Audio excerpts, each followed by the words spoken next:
that's not something that the public needs to. Trustee Muhammad, then Trustee Basket. Yeah, I thought we were going to have a doodle poll that's going to, so that's why I don't think we need to, and I don't have access to my work calendar right now, so I'm not going to be able to provide availability. Trustee Basket, then Trustee Dupree. There are a lot of, we could have, but we haven't done it. So I think by forcing it onto the agenda tonight, maybe it'll get us one step forward more than what we've been doing. Trustee Dupree. Okay. So to clarify, there has been an email sent out requesting dates and times for us to be able to meet to accomplish these goals. Just today, I asked that Ms. Ozinski send out a doodle poll so that we can coordinate times. Thank you. Okay. So it's been moved. It's been supported. We've had our discussion. Anything else? Trustee Schmidt? You know, we're told by the public that we don't do enough in public, that we're not transparent enough. And we have been very delayed on getting this underway. I just want us to be able to discuss what everybody has in mind as far as what does that meeting look like. This isn't just dates. We need to talk about, you know, what do we want to do at that first one? Maybe it makes sense to do it at a board meeting. What would be the pros and cons of maybe doing it that way versus at a retreat on Saturday when nobody comes? Maybe it's more open to do it at normal board time. I thought it would be just a good process for this board to have a conversation. It doesn't have to be a long one, but that we talk about it, because we can do a doodle poll, but then we don't do all these emails amongst us. That's taking it out of the public view.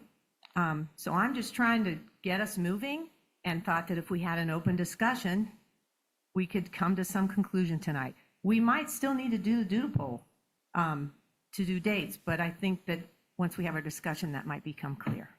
Trustee Dupree, then Trustee Carroll. Yeah. Just to clarify, some of the delay on that was trying to figure out when an evaluation should be scheduled and how it should be scheduled, given that our superintendent has not been in her permanent position for about 1 year. After contacting the MASB, I got some clarification on when we could do that. So we did send out an email with that clarification, and the email was to plan the date. I'm glad to do it either way, as long as we do it. Trustee Carroll.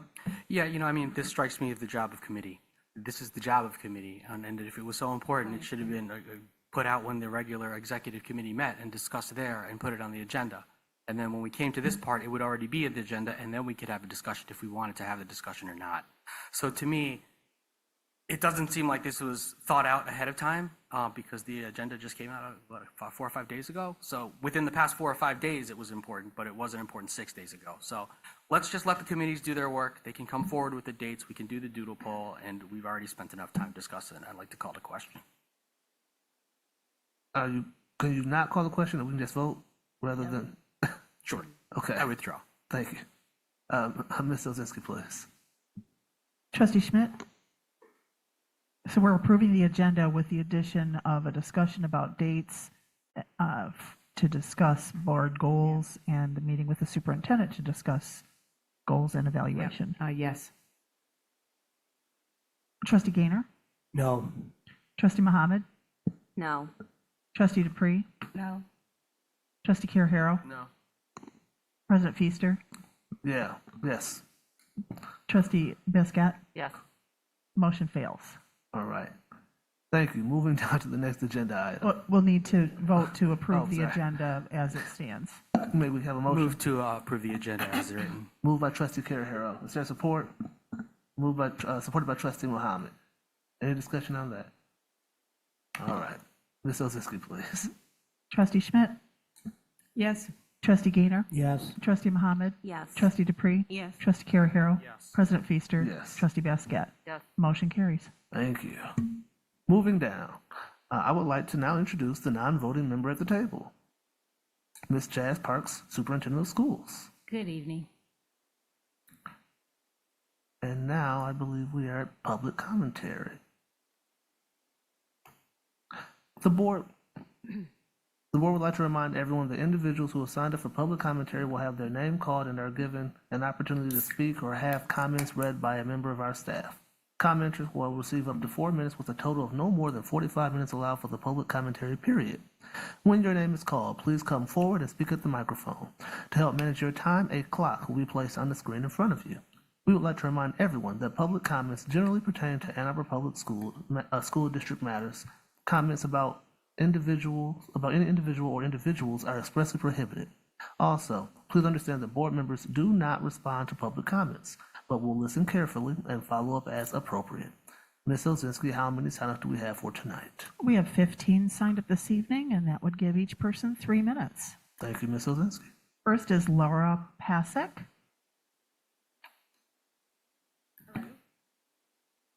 Hi, trustees. Hello. My name is Laura Pasek.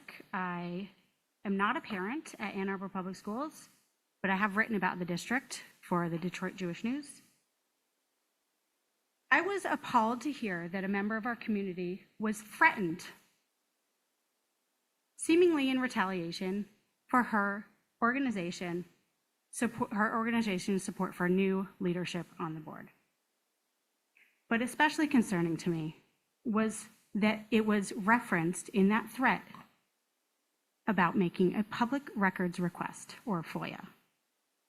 I would like to remind trustees that making a FOIA request is anybody's right to do, and there should never be any sort of fear of retaliation. It's ethically wrong and it's legally wrong. We hear a lot from candidates about transparency and accountability. Guess what? FOIA is part of that process. No one should ever be threatened or face retaliation for exercising their First Amendment right, including public records requests. If you can't handle the criticism or the media coverage or the FOIA requests, there is a wonderful world of private citizenship waiting for you. Thank you. Next, Candace Roth.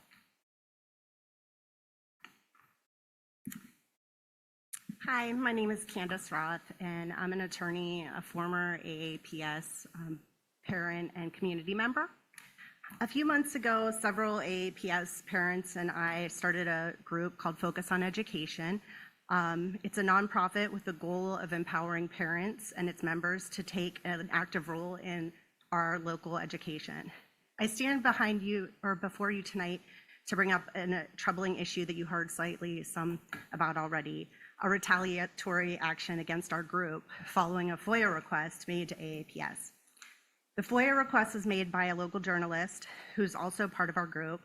And although this request was made in the course of that journalist's work, Focus on Education has become a victim of harassment and defamatory statements online by an individual connected to this board, which has been very disappointing to all of us who are just trying to make this school better for all of the students.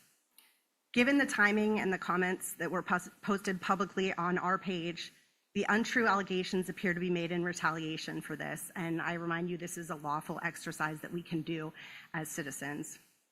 The situation is just not concerning. It poses a direct threat to the principles of transparency and accountability that our school system upholds. When community members or journalists seek information to better understand school operations, they're fulfilling their role as engaged citizens. Retaliation against these inquiries undermines not only citizens' rights, but also the very foundation of our community's trust. I urge you to take immediate action to find out what we're talking about here and to protect the integrity of our educational community and empower all parents and community members to engage freely. Lastly, as I stated, I'm a former Ann Arbor Public School parent. My children are some of the more than 1,000 students that left after the pandemic. I want to clarify that our decision to leave was not based on the teachers of this school, which in my opinion are the most redeemable thing about Ann Arbor Public Schools. I've been amazed by what they were able to do with limited resources and their dedication to the students. Our departure stemmed from other factors that I'd be happy to discuss at more in depth if anyone would be willing to. I was never contacted when we pulled our kids out of Ann Arbor Public Schools. There was no exit interview. No one asked why we were leaving. I leave you with a request. Please do your best to fix these problems. Start by fully investigating this issue and really listening to your community. Only by taking those actions will you repair the trust and integrity of this institution and understand what must be done to move forward in making Ann Arbor Public School a thriving environment for everyone. Thank you. Next is Laura Hauk. I'm the parent of a junior at Pioneer. First, I'd like to ask you to please give teachers and staff generous raises and benefits. In addition to the indisputable fact that they deserve it, raising their pay will help with our current staffing crisis. I've been an AAPS parent for 13 years, and I've seen some serious stuff. But our current staffing situation is doubtless the worst. We've been assured that staffing churn is normal at the beginning of the school year. This is not normal. Teachers, staff, kids, and parents are living it, and we can assure you that it's not normal. An overwhelming number of staff positions are unfilled, and many classes are either canceled, overcrowded, have no teacher, are being supervised by long-term subs, or are being taught by teachers new to the subject. We started the year with 5 of our 7 counselors, and 2 more quit within the first couple of weeks of school. We had half the number of building administrators we ended up with last year when we were already short. Our building administrators, staff, and teachers are working hard to fill in the gaps and do their very best for our kids, and we are grateful. New counselors, administrators, teachers, and support staff are being hired. We welcome them, but it means yet more upheaval after so many students started the year with incorrect schedules. Halfway through the first quarter, it still feels like the first week of school in a truly normal year. Why is this happening? Why are there so many empty roles in the district? Why lay off so many teachers just to call them all back? Were enrollment projections off the mark? And if so, why? Were staffing projections wrong? And if so, why? Please share a detailed accounting of the staffing changes that have occurred over the last 6 months, including layoffs, transfers, recalls, resignations, and hirings, so that we can understand why the staffing crisis is happening. Thank you. Next is Courtney Hall. I have concerns for the discriminatory comment made to a Palestinian student by staff. I have always seen the city of Ann Arbor, as well as its public school system, as a melting pot of ethnicities and cultures that embrace one another. The terrorist comment that was made by the counselor, a person who parents trust that their child can find solace in when difficulties arise at school, is reprehensible. I'm aware that the U.S. Department of Ed has investigated and made recommendations, but this counselor should not be able to continue working with children. Next, Kathy Griswold.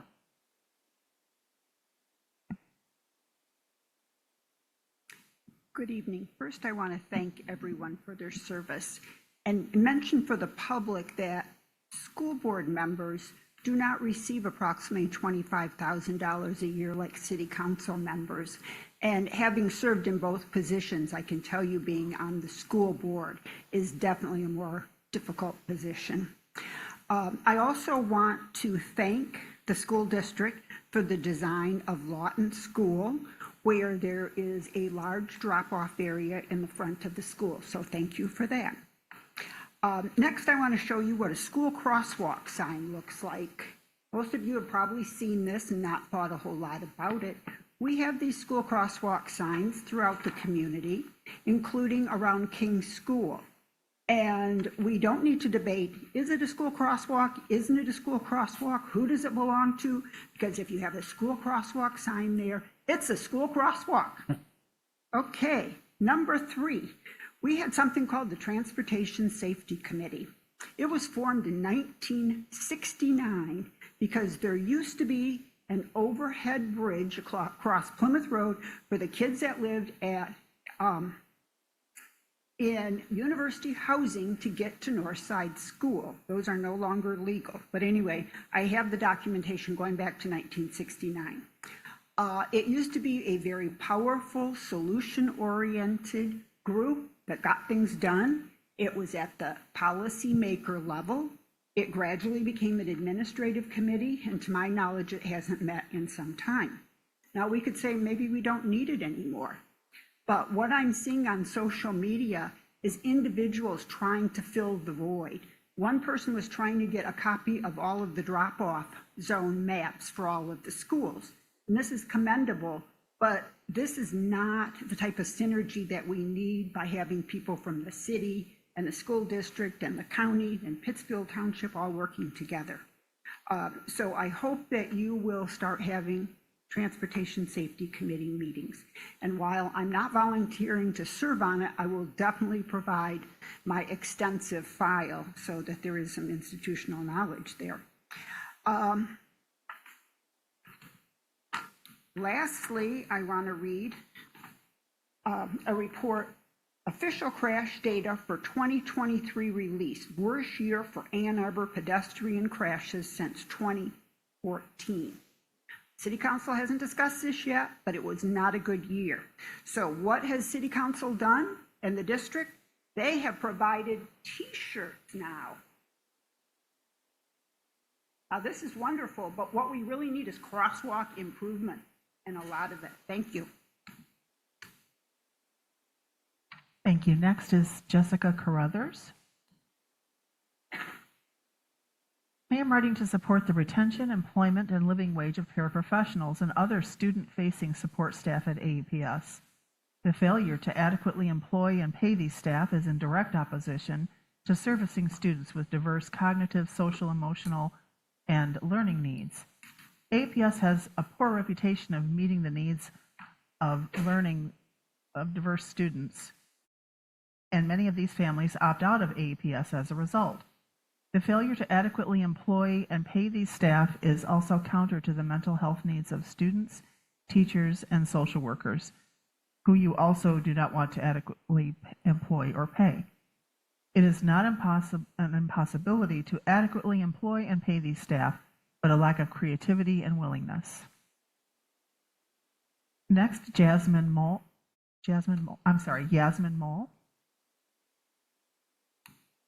As a parent, I was so proud that our school district took a historic stand for peace and justice in the Middle East by passing a bilateral ceasefire resolution last January. As an educator, I was also proud that the resolution encouraged educators to facilitate dialogue between students around this conflict. I am deeply disappointed that some members of our community want to rescind this resolution. When did peace, justice, and dialogue become so controversial? What alternatives to these values do opponents to the resolution want? In passing the resolution, APS showed that it is serious about making our school spaces where every life counts and every voice is heard, no matter how marginalized or vilified. Please do the right thing and respect the democratic process that led to the resolution passing. Next is Salima Nawab. Federal authorities have released that an Ann Arbor hired school counselor called a student a terrorist as a racist, Islamophobic remark related to the ongoing war and genocide in Gaza that is now carrying into Lebanon. Arab American students are carrying an immense emotional burden and are not being seen by their school environment in a supporting way. Ann Arbor School Board must address this reality for some of their student population and commit to combating Islamophobia and discrimination. A ceasefire resolution is critical. Include this discussion at the meeting. Signed, a concerned parent of a middle school and elementary students. Next is Mohammed Mohidin. Federal authorities have now assessed that an Ann Arbor school counselor called a Muslim student a terrorist as a racist, Islamophobic remark related to the ongoing war and genocide in Gaza that is now carrying into Lebanon. Muslim American students are carrying an immense emotional burden and are not being seen by their school environment in a supporting way. Ann Arbor School Board must address this reality for some of the student population and commit to combating Islamophobia and discrimination. A ceasefire resolution is critical. Please include this discussion at the meeting. Next, from Michael Lampert. I write as a Jewish American and as a parent with children in AAPS. I was extremely disturbed to learn that some people wish to rescind the important resolution that was passed last January in support of a bilateral ceasefire in the Middle East Gaza war. APS demonstrated then that it took seriously the fact that all lives count, a value that is surely one that we all share. As an action step, I urge you to do a climate survey in which you ask people about their experiences with racism and discrimination of all kinds, not just anti-Semitism. As a school board, you have a commitment to be inclusive, to fight racism and discrimination in all its forms. And that turns on recognition that all lives count, that all voices should be heard. Thank you for listening to mine. From Amber Horwitz. Today I'm writing on behalf of many voices that want the Ann Arbor Public School District to be held accountable. We want to shed light on the inequitable treatment of Mitchell Elementary School students by APS. For the past few years, families and staff have been leaving the school due to lack of special education support and poor conditions for staff. Mitchell has some of the most amazing teachers and kiddos you will ever have the privilege to encounter, and the principal and VP have been trying their hardest. The district has failed to provide unique and strategic staffing solutions to accommodate a school which has the largest number of IEPs in the district, 18% of their student population. We are also typically the school that individuals use to get their foot in the door at APS, and then they transfer, creating more staffing challenges. Currently, Mitchell is in a staffing crisis in regards to the special education team. We are requesting immediate action. Mitchell Elementary needs a specialized program for its unique needs that creates a pipeline of special education students, teaching students, and social workers from local universities to create a bright future for all of APS. The future of special education is in trouble in APS with the lack of incoming candidates. The cost of funding this program would cost far less than the money they are spending on contracting out special ed staff and crashing and burning from staff turnover. Exit interviews for in-district transfers currently not done. Hear the narrative, take action. Take a look at correspondence you have gotten in regards to Mitchell Elementary over the past 3 years. Listen. Multiple parents have spoken to Melita Alston and other administrators over the years, and Mitchell is in even worse condition due to the lack of preventive actions. Parents have been voicing their concerns about staffing at Mitchell for over 3 years and beyond. If an action plan is not in place in the next 2 weeks, a complaint needs to be filed at the state level, so hopefully the district will take this seriously.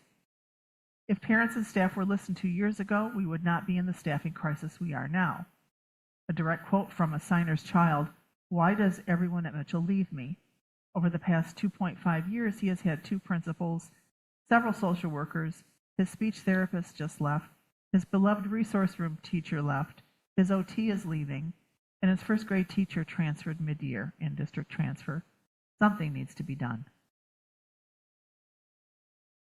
Next, Rebecca Hogan. We are only a great district if we value and support our teachers, paraprofessionals, and staff. Please value them through strong pay and benefits so they stay in our community because our students need them. They go above and beyond for us, so we need to do better for them. Thank you for listening and taking this to heart. Next, from Fayez Syed. I am writing to support the retention, employment, and living wage of paraprofessionals and other student-facing support staff at APS. The failure to adequately employ and pay these staff is in direct opposition to servicing students with diverse cognitive, social, emotional, and learning needs. APS has a poor reputation of meeting the needs of learning diverse students, and many of these families opt out of APS as a result.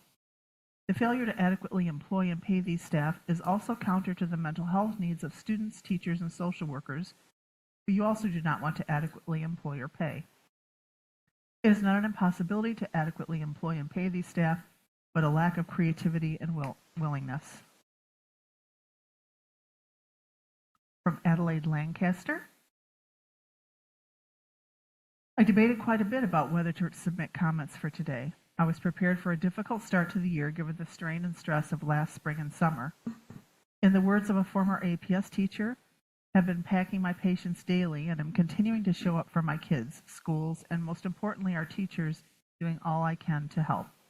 Volunteering, serving on PTOs, donating lots of money for classroom supplies, and contributing to 3 schools' PTOs to fund fairly basic enrichment experiences for kids.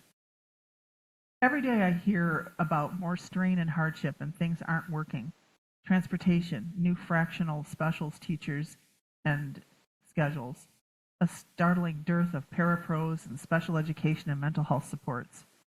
Every day I'm watching individual teachers dig deeper to try and establish new relationships with kids in a building to which they've been assigned, making sure kids don't experience gaps in services, revamping essential needs, programs, and initiatives that they've just inherited. Many of our kids have lost critical connections and attachment to adults who are integral to their lives and education. I've been a touch point for several new to the district families who are alarmed about their inability to get attention on matters of importance. I'm so concerned for our kids, and I'm so concerned for our teachers. What they've gone through, and teachers and families do not have the confidence that the district will prioritize their well-being is very distressing. There are too many challenges to address in a short statement, but I do believe that silence conveys the wrong message. I was told by certain board members last spring that parents wouldn't notice differences at school this year. It was an insulting statement then, and it couldn't be further from the truth. I implore this district to keep listening and finding ways to better understand the challenges being experienced. They are real and are having a big impact on those who matter most. First and foremost, please make sure we do not lose any more great teachers by bringing up work conditions in line with best practice and union requests, as well as the budget, with raises and steps that was touted last spring. Nancy Khalil. Ceasefire resolution. Since we passed the ceasefire resolution, the assault on students and schools in Gaza has escalated and has now expanded to include Lebanon. Passing the resolution was but a symbolic sign, but it is one that matters to me and many others, and says we in Ann Arbor care and do not support students and schools being collateral damage in war. Asking for a ceasefire in Gaza is the lowest bar possible. Not only does this resolution need to stay, but it should be amended to expand and include Lebanon and the West Bank in addition to Gaza. What will it look like for this resolution to be rescinded? That we are okay with continued attacks? That we are okay with hate speech? We have guidance counselors still in our schools who called students terrorists. What kind of culture are we cultivating here?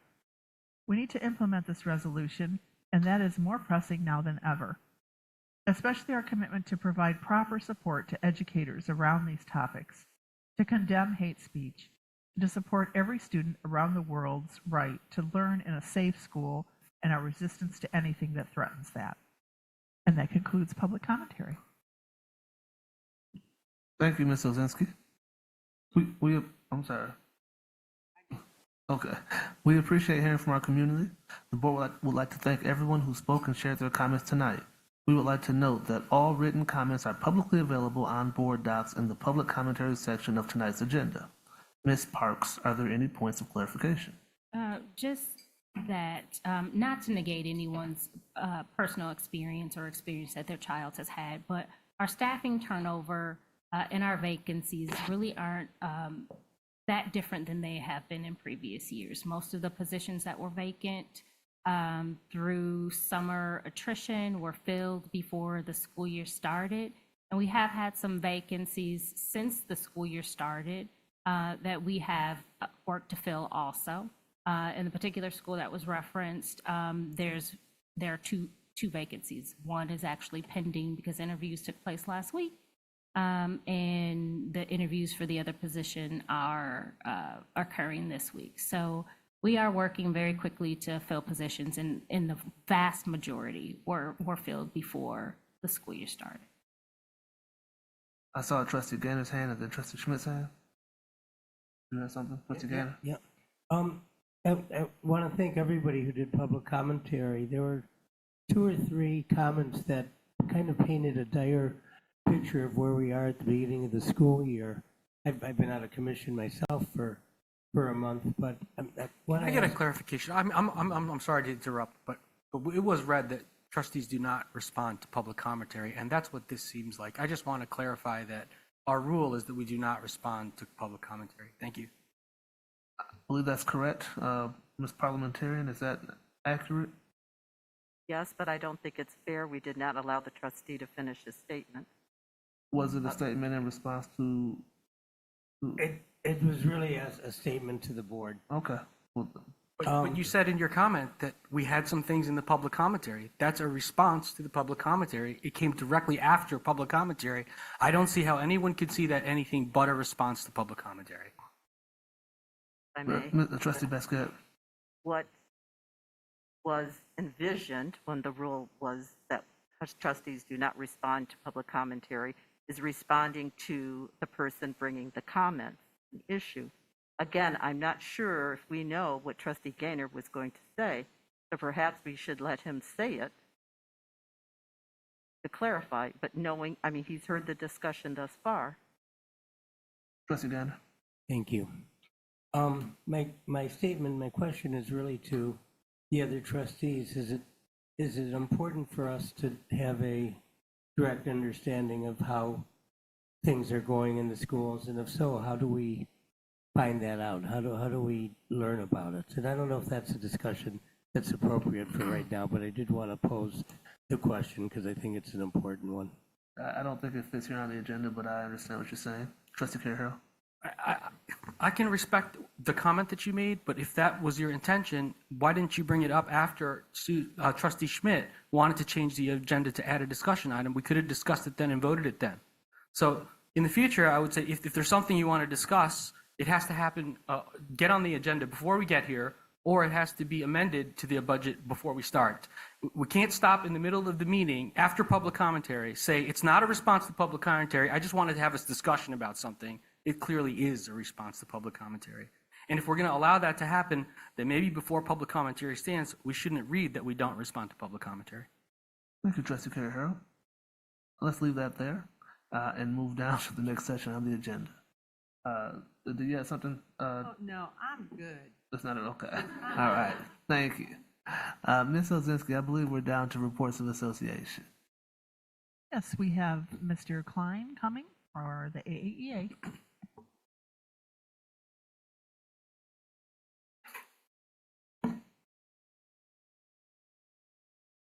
Is this on? There we go. Good evening, trustees, Superintendent Parks, Ann Arbor Public Schools community. If you don't know me by now, my name is Fred Klein, and I am a 35-year veteran teacher here in Ann Arbor, now proudly serving as the president of the Ann Arbor Education Association, which is the union that represents the 1,400 or so professional staff of the Ann Arbor Public Schools. I want to start tonight bragging about one of our members. There is a book reading and a Q&A event at Literati on Tuesday, October 1st, featuring our very own AAEA member, Sarah Anton from Huron High School.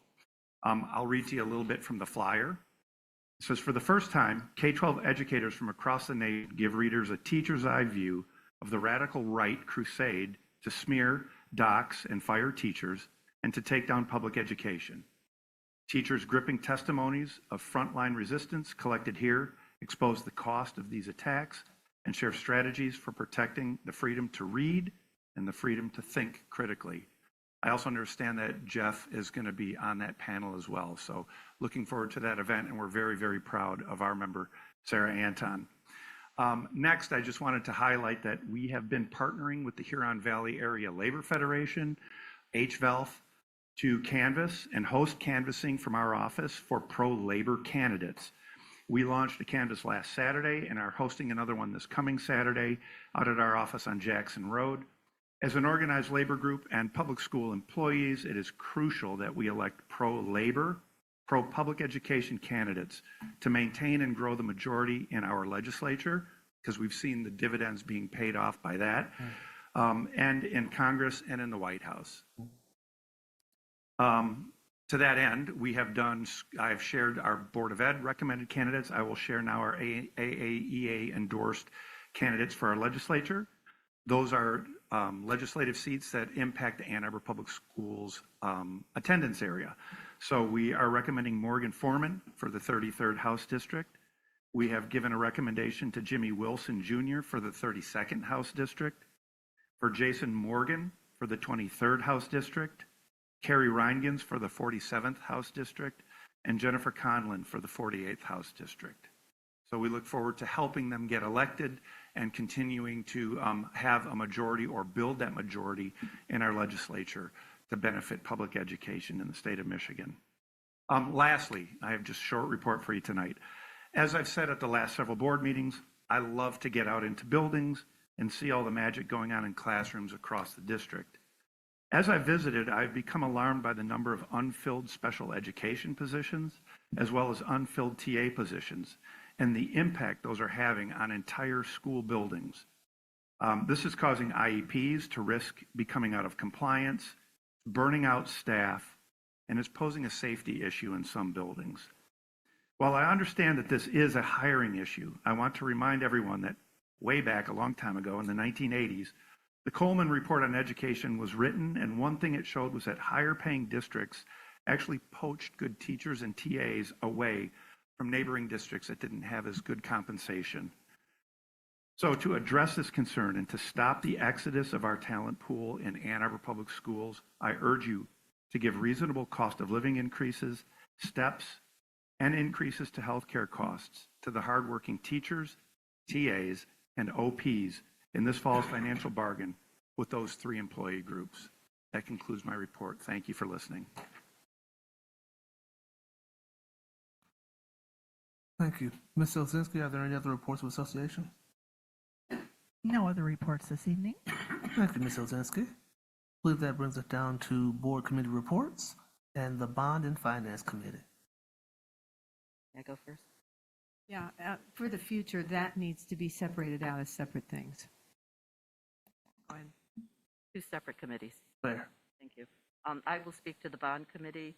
The bond team has been out in the community speaking to school communities about what the latest and greatest stuff is going to happen.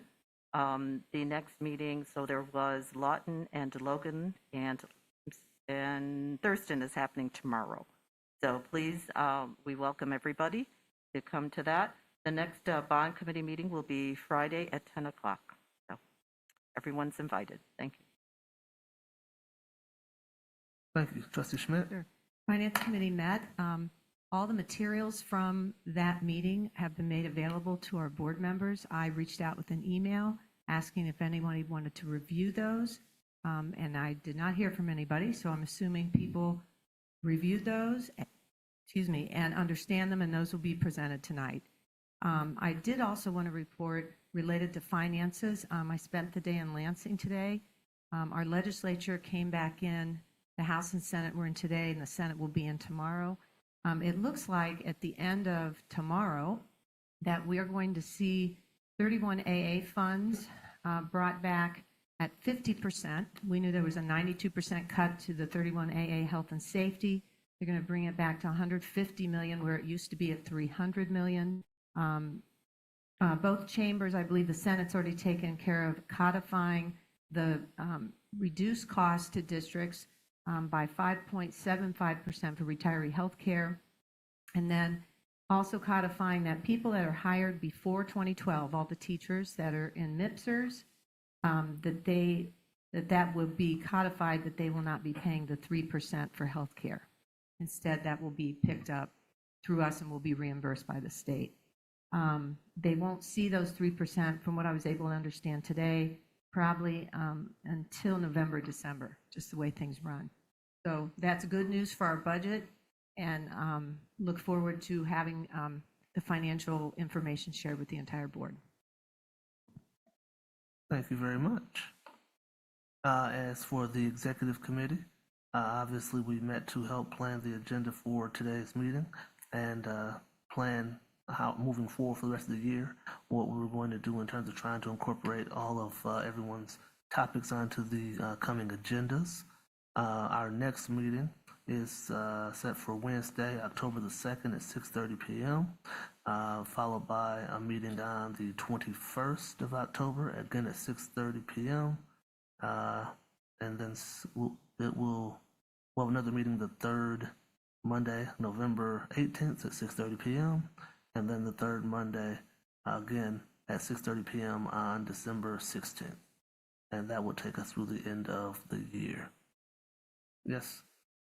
So I know this is just a quick question about committees. Mhm. I've noticed that like performance and planning has not met, or any of the other committees. When are they going to be meeting? Yeah. Planning did? Planning did. Okay. Is that on the? Your microphone, please. Yeah. When was that? We met a couple months ago. No, I'm talking about this year. Like I don't see. No, any- this year we did meet. One of the things that we discussed was during the time in which we were trying to figure out what the impact was on some of the changes in the building during the reduction. So that was one of the meetings that we had for planning. Yeah. So we Sorry, have I met. meant like this school year. The Oh, upcoming. that was up. this school year. This school year. That Oh, was it this- was. Okay. Yes. May 24th. Thank you. Okay. So is there any other 29th. future meetings for other committees? I'm only reporting on the No, I executive know. committee. I know. I don't have all the meetings for all the committees Okay. handy to be able to Well, answer that question. governance does have future plan meetings. Yeah, I see so that. I discuss see that. Yeah. Okay. Trustee Basket. Well, I was just wondering about the question, if Trustee Muhammad was planning to join either one of those committees? Is that the reason for the questions? No, I just was wondering, just from a, like, are there meetings scheduled? I don't. I mean, I guess we can discuss this later. We don't have to discuss it, Okay. Trustee during Carroll. this time. I would like to join the bond committee. I sent you a request on August 26th to do that. I have not heard any communication about that. Thought maybe we could settle that right now, or whether or not you'd be willing to appoint me to the bond committee. I think we're off Yeah, I think agenda. we're we're kind of out of order. I have no problem appointing you, but we can talk about that outside of this, if you're able to make the meeting dates and times at the committee. Yeah, I had just been waiting on it because you emailed back and you told me you'd get Point back of to me in order. 3 days, and it's been like 2 weeks, so. Trustee Carroll, I'm glad to discuss this with you after the meeting today, if you like. That'll work out great. Thank you, sir. Now, if I can finish, back down to C, the governance committee also met. We discussed a variety of things. We also scheduled our meeting to the end of the year. Those meetings are hand in hand with the executive committee meetings.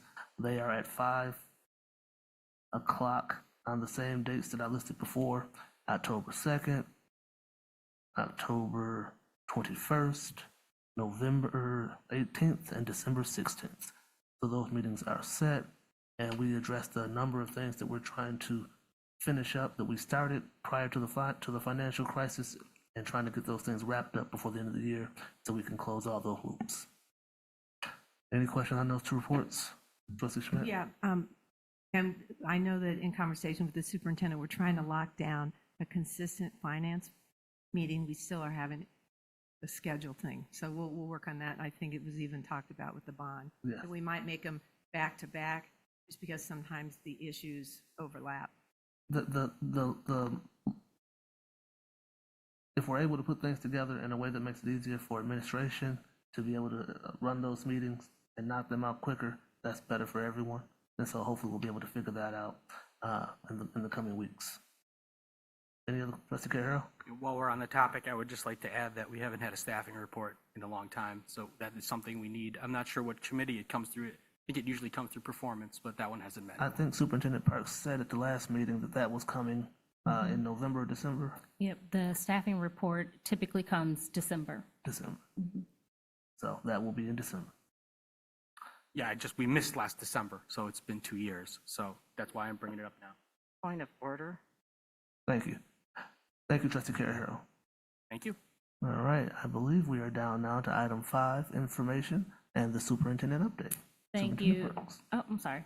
No problem, Superintendent Parks. Thank you, President Feaster. And thank you, trustees, for the opportunity to provide a superintendent's update this evening. We are here at the tail end of September in the midst of homecoming weeks at our high schools, and many of our schools are planning also to engage their communities during this upcoming month of October and the National Walk and Roll to School Day. So during the month of October, school communities are encouraging safer routes to school for their students and families, and they are also encouraging their students to be more active.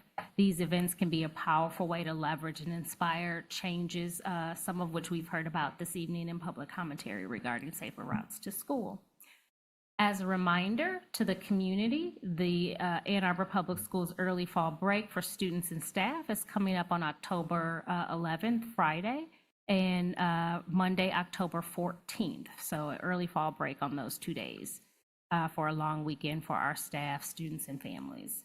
We look forward to parent-teacher conferences that will occur also in October and November, and parents can check in at their child's specific school for those specific dates.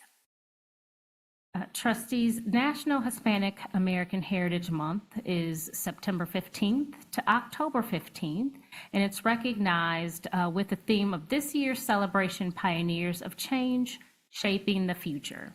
In the AAPS, we honor and celebrate and value the contributions of Hispanic Americans on every day of the school year. This month, special celebration provides an opportunity to listen and learn even more deeply and learn about the rich diversity within our Hispanic communities and the strong connections to all areas of American culture, literature, and history. So we would also like to congratulate 8 of our students who auditioned for and were accepted to the Michigan School Vocal Music Association Musical Theater Intensive. We had 3 students, 1 from each of our comprehensive high schools, and they have been selected to participate in a day-long event on October 5th in Portage, bringing together the top 100 musical theater students from across the state of Michigan.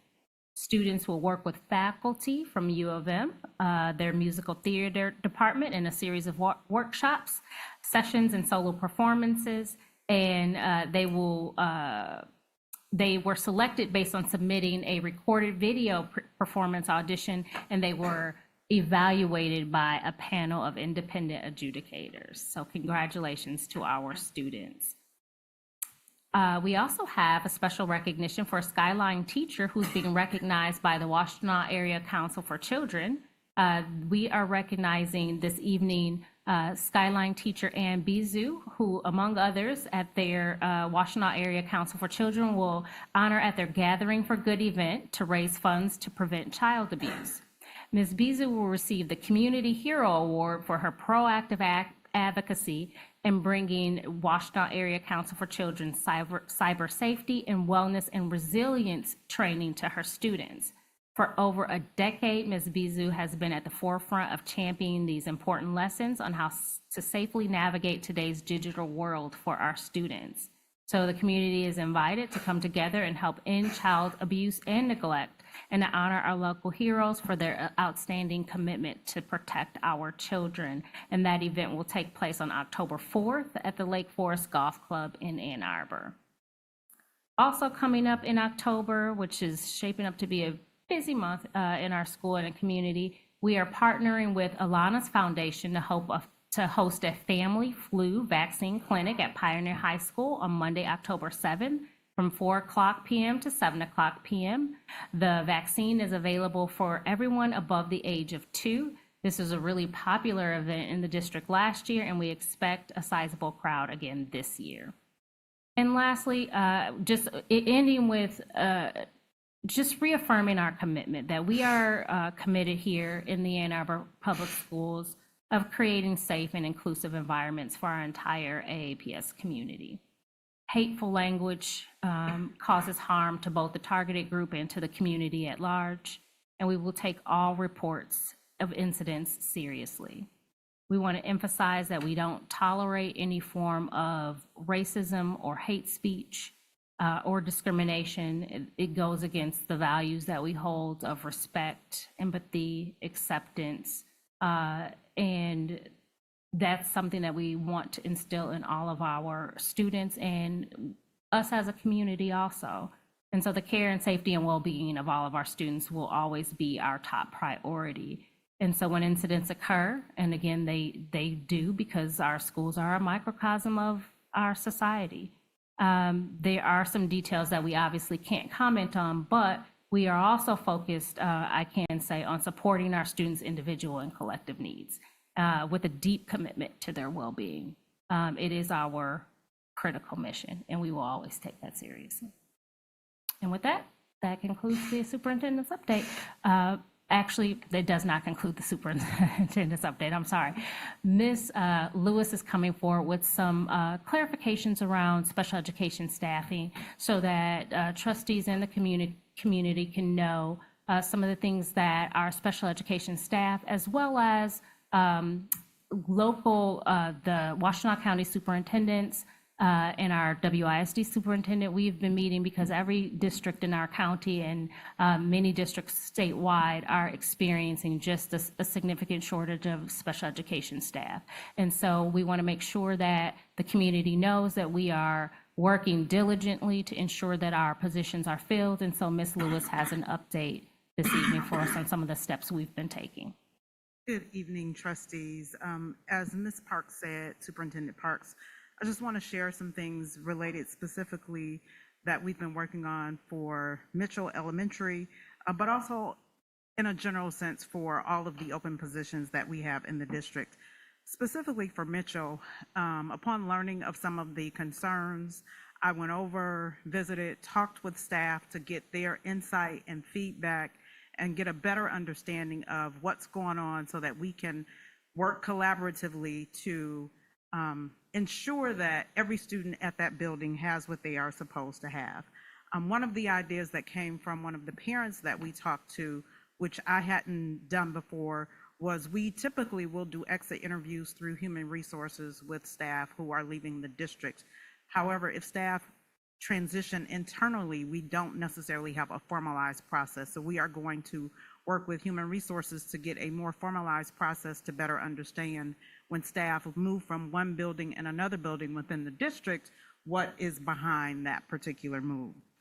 We've been partnering with local universities to identify qualified candidates to fill open resource teacher positions, as well as to provide interns to support with social emotional learning supports for students. And this is going to be done some through grant funds and some through some specialized agreements with those universities. We've partnered with universities for Grow Your Own to allow for any AAPS staff member who has a bachelor's degree, no matter what role they play in the district. If they hold a bachelor's degree, they could apply to earn a master's degree in special education at no cost to them. We've increased the rate of pay for our long-term substitutes in critical positions in our ASD and CI rooms, but those, even though those substitutes are there, they will not make more than our AAEA teachers and paras in those positions, but we've raised the rate again to attract more qualified folks. We've been partnering with outside agencies for staff with some unique expertise because we have some students that are coming with unique learning needs that haven't been typical in prior years. Post-COVID, I think we are seeing students that have some unique social emotional needs, some unique socialization needs, and so we're partnering with agencies to help bring some of those folks to our district, such as board certified behavior analysts and registered behavior technicians. Members of our district support team are meeting with the building administrators at Mitchell and then collaborating with our 3 WISD teacher consultants to develop a targeted plan of support for that building based on prioritizing the needs within the building and to get that feedback. Again, we've also been partnering with WISD to provide specialized training for staff within the district to, again, because of some of those unique needs, to make sure that staff have what they need to be able to support our students. As Superintendent Parks talked about, the shortage of special education teachers is problematic, not just in Ann Arbor and Washtenaw County. It is a statewide and a national crisis that, again, has been exacerbated by the pandemic. There were shortages before, and now it is extremely dire and critical. And so we are really looking at how can we continue to support our students with the resources that we have, And I listened, some districts around us, because of the high percentage maybe of students that they have within their district that have free and reduced lunch, have been able to offer $15,000 bonuses a year for teachers because they had extra federal funds to be able to do that because of their numbers. That is not necessarily something that we have the ability to do within our district. But I've been seeking input from groups within the district, parent groups, staff groups, to say, please share your suggestions. We are open, we are willing to listen, we are willing to partner with you to, again, do what we can do, because our goal is to ensure that every student in our district gets what they are supposed to have, gets what their IEP team has identified is what their need is. And in circumstances that are sometimes beyond our control, that where we can't do that in the exact timeline, then we work with parents to develop compensatory plans to make up for the missed support that those students receive. I don't know if you want to add anything else, Superintendent Parks. Comprehensive. Thank you, Ms. Lewis. Yeah, Trustee Schmidt. So when I was, last fall, I was at the International Dyslexia Association Conference in Columbus, and there were different universities there that tout different programs. Do we try to, do we have a list of places that we're trying to talk to directly? We do, and I've recently even been given some direct contacts within some of the local universities to reach out to. Okay, because I know that some of the things that are happening in literacy in this district, moving with, based in the science of reading, that there are certain schools around the country that the teachers that come from those places and their special ed teachers want to go to districts that are doing the work. They don't want to go to a district that's using balanced literacy. So I will share with you the few that I saw last year because I picked up their stuff. Because I think, those teachers want to be able to do the fine work that they've been trained in. Thank you. Yeah. Trustee Baskett. Thank you, Ms. Lewis, for a long list of actions there. Could you possibly, and maybe working with Ms. Park, just give that to us in writing? Just bullet points would be helpful. Yeah, I don't want you to write a whole dissertation, but again, you've done a lot of work that people do not recognize, and that would be helpful, I think, for all of us. Yes, we can do that. All right. Nothing else? Thank you so much. And now I believe we're down to item B, monthly budget monitoring report for August 2024. Thank you. President Feaster, we have Ms. Francor coming forward for the August monthly monitoring report. The report went to finance about a week or so ago, and we got some feedback on some of the draft forms of additional content we talked about incorporating into the monthly monitoring report. And so we're taking that feedback and we're working on revising how we present some of that information. So we look forward to bringing some of that new information forward in the next report. So thank you very much, Finance Committee, for your feedback there that allowed us to be able to kind of go back and think through how we can make some things more clear by the time we bring it forward. But at this time, Ms. Francor is going to walk the trustees and community through what we have this month. Good evening. I'm here to talk about August monthly monitoring reports. And as Superintendent Parks said, we met with the Finance Committee, so we were able to share this information. The first, as we always talk about, is cash and investments. The one thing I need to highlight first is you will see the general fund is quite a bit larger than it was at this point last year. Just to remind you, we took a state aid note out this year that was $15 million. To get us through expenses through at least December. So that adds to the additional cash. And then the other part was due to local revenue increase this year, majority of property taxes. So that's why you see that we are so much higher than we were last year.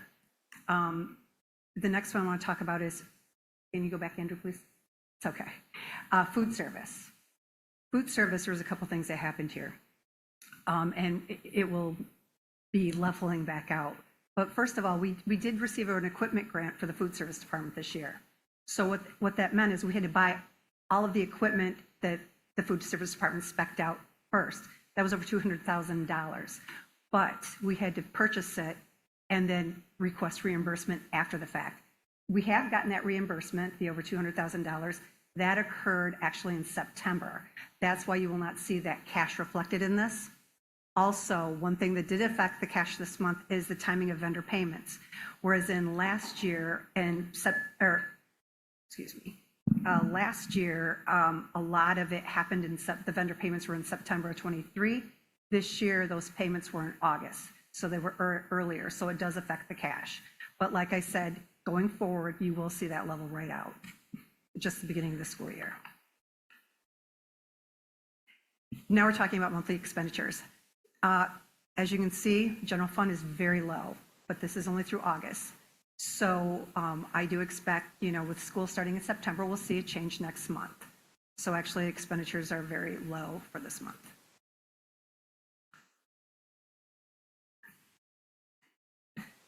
Okay, so comparison for all funds from this year to last year. We are up, like I said, in general fund revenues. You'll see the 4.5 million, mostly due to local revenues, which is the property tax collections. So that's why we were higher this year. And then if you jump down to the expenditures for the general fund, you'll see it's right in line where we were last year. And that's pretty usual for this time of the year. So I think that you will see when we present the September report, we will be trending in a little bit different direction. So right now we're pretty even to where we were last year.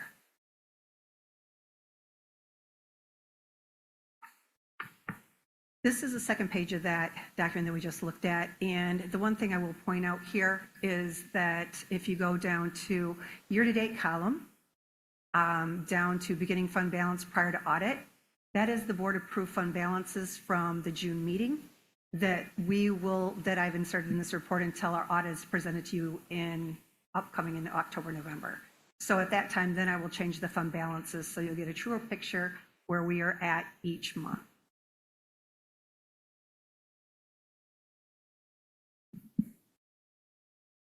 This is comparison to the budget month to date and also year to date. As you'll see, our year to date revenue is up. As I said, it's basically due to, or mostly due to, property tax collections that we've received so far this year. And other than that, there's nothing incredibly remarkable. We're still trending like we were at the same time last year in expenses.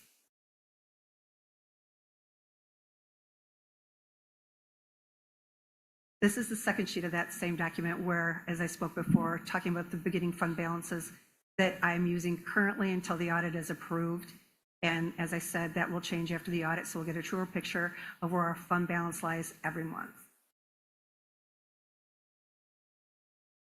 This is one of the new reports that Mario's brought to you last school year.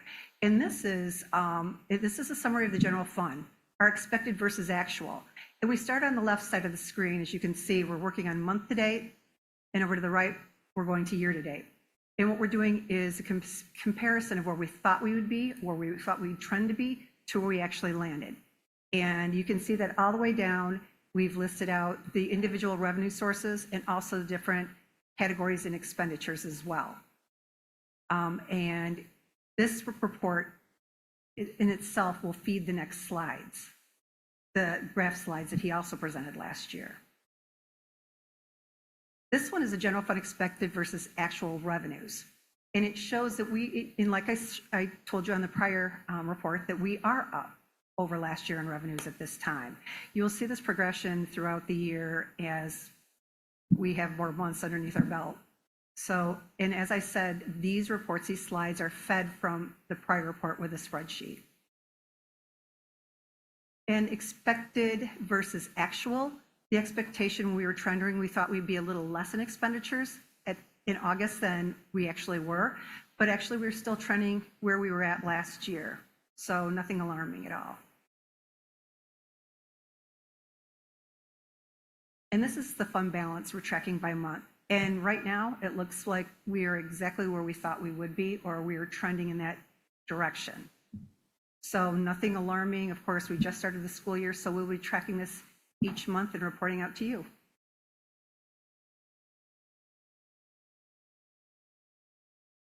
Any questions? Thank you.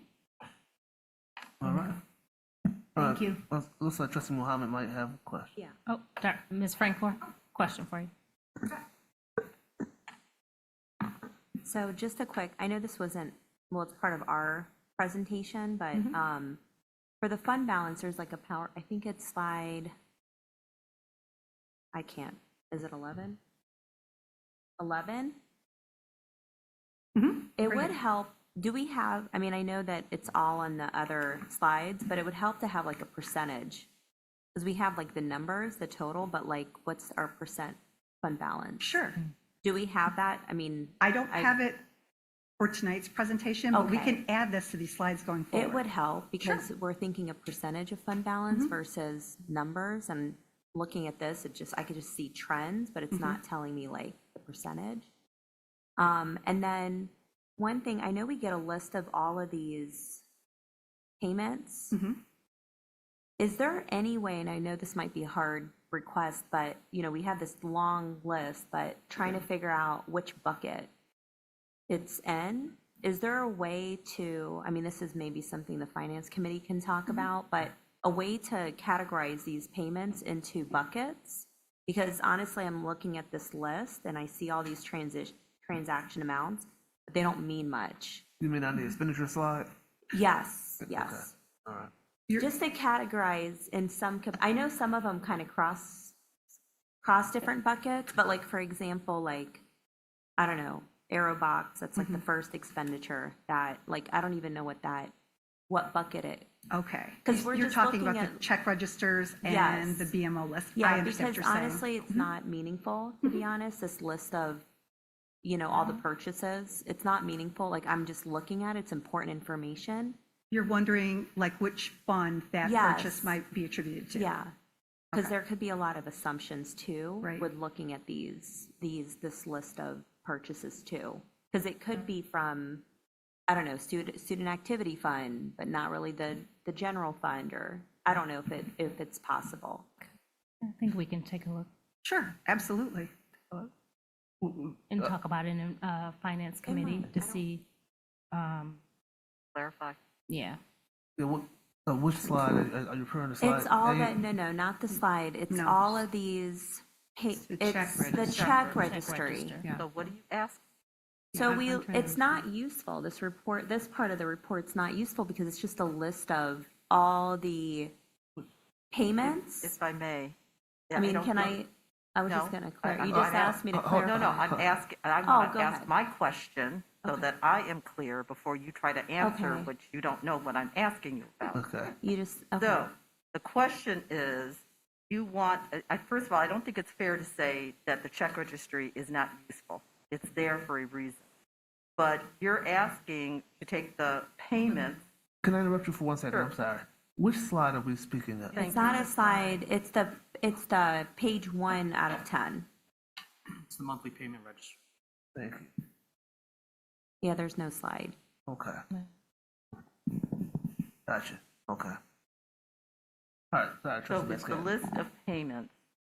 And my question is, what buckets are you looking, if that's the correct term, are you looking for the staff to lump them into? And then I heard the fund source. So help me understand what exactly you're asking for, trustee.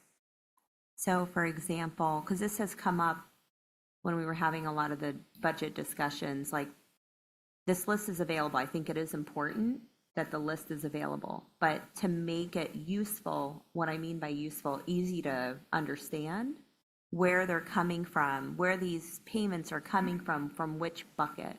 So for example, are they coming from the general fund? Are they coming from community service? Are they coming from student school activity fund?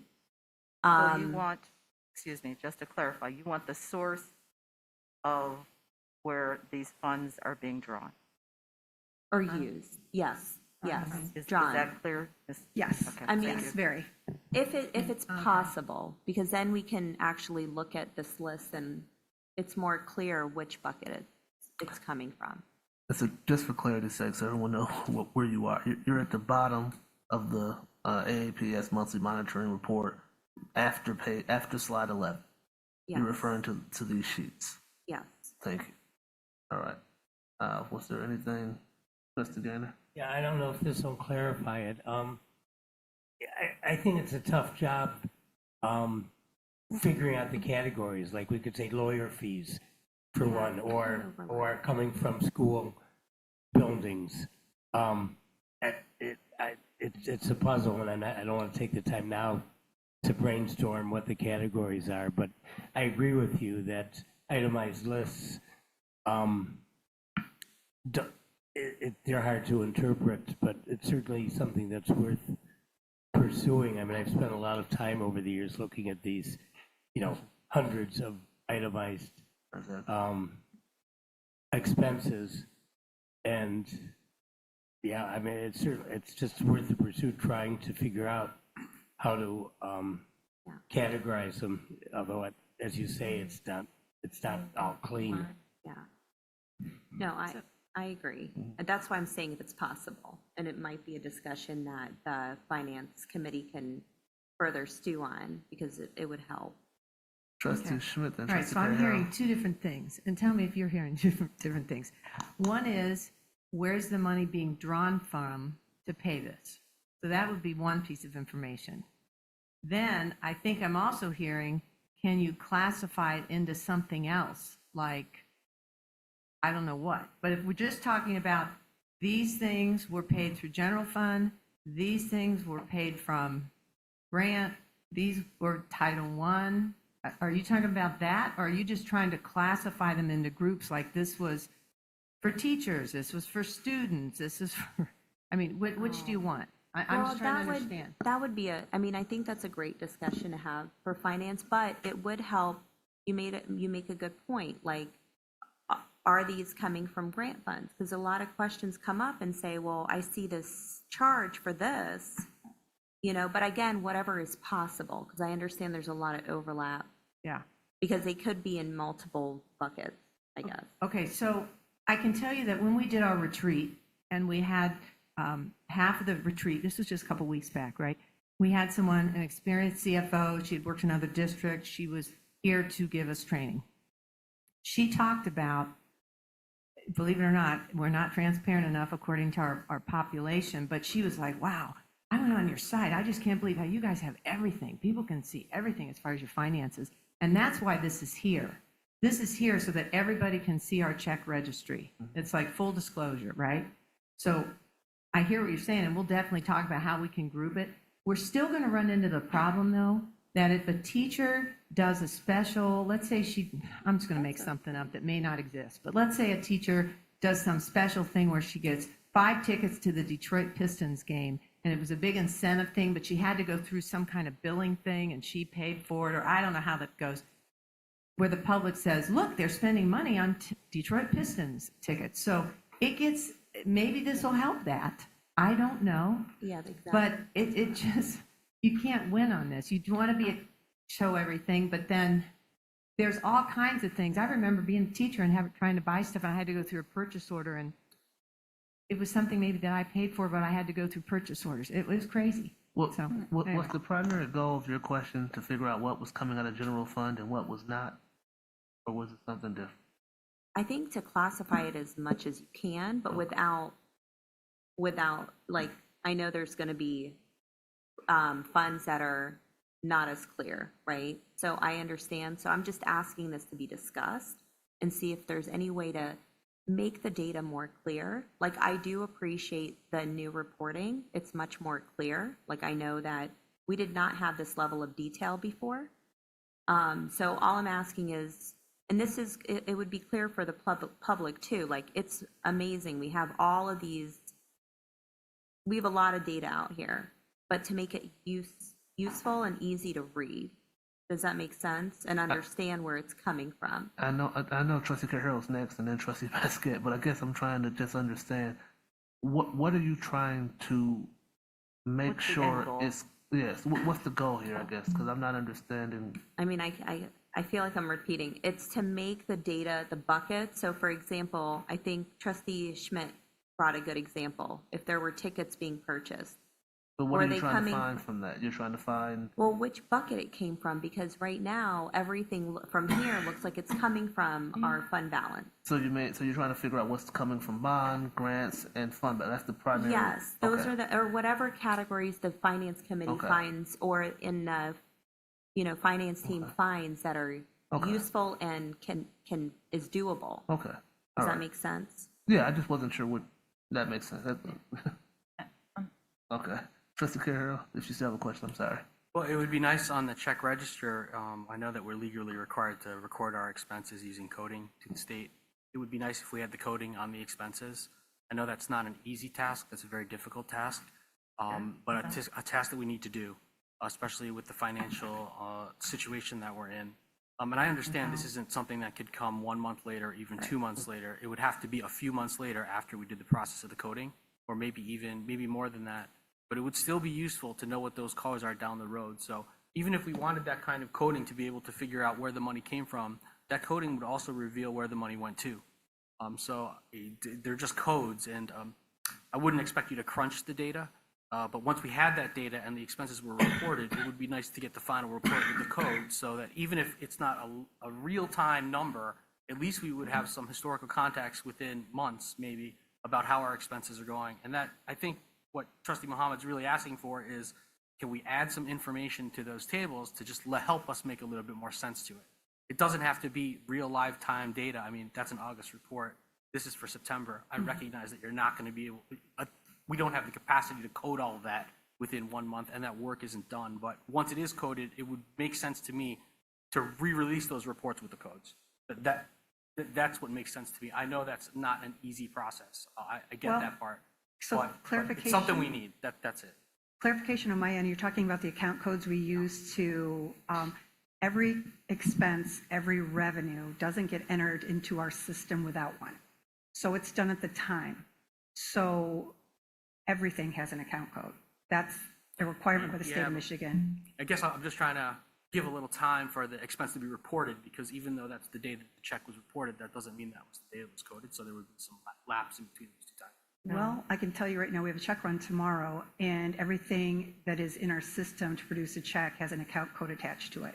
Okay, so then that's a little Everything. different now. So what you're telling me is that every one of those expenses from the month of August already has a code to it. Absolutely. It'd be useful if we had the code on the report.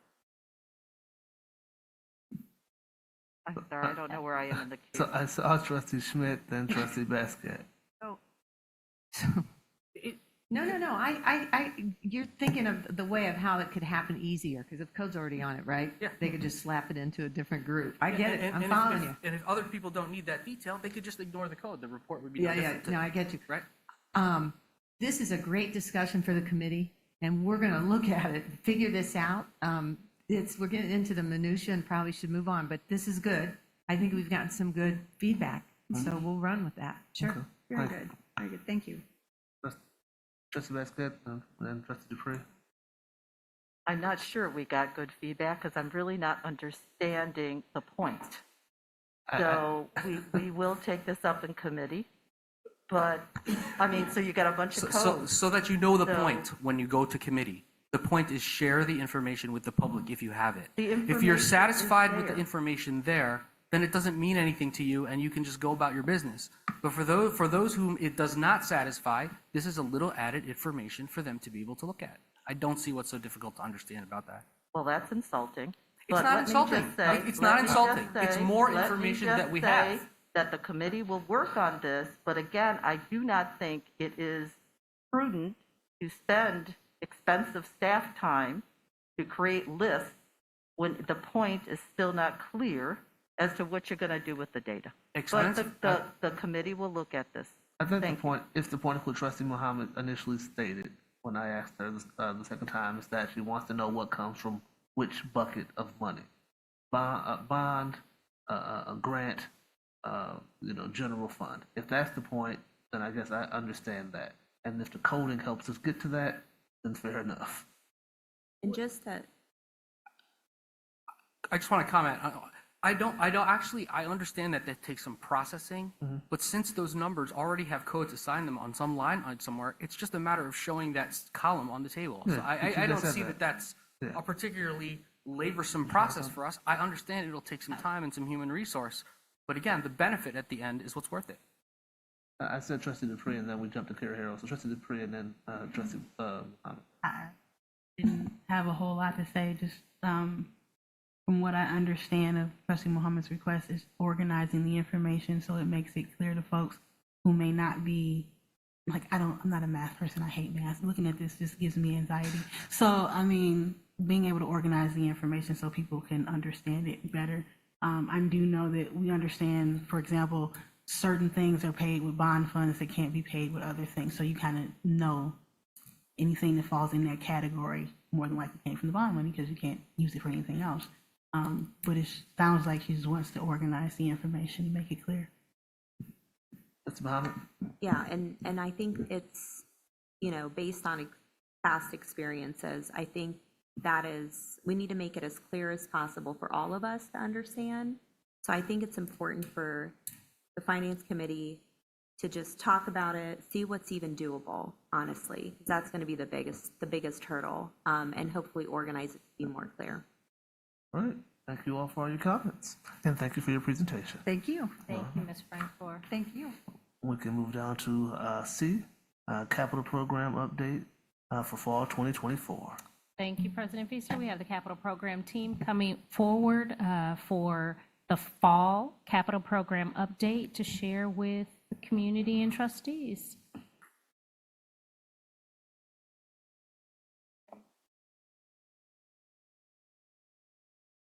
Superintendent Parks and President Feaster and Board of Trustees. We are pleased to be here tonight to present you the fall report for the capital programs. I want to express my gratitude to our capital and physical properties team. Without them, I can say that my job would be very hard. They put a lot of hours and a lot of time into it.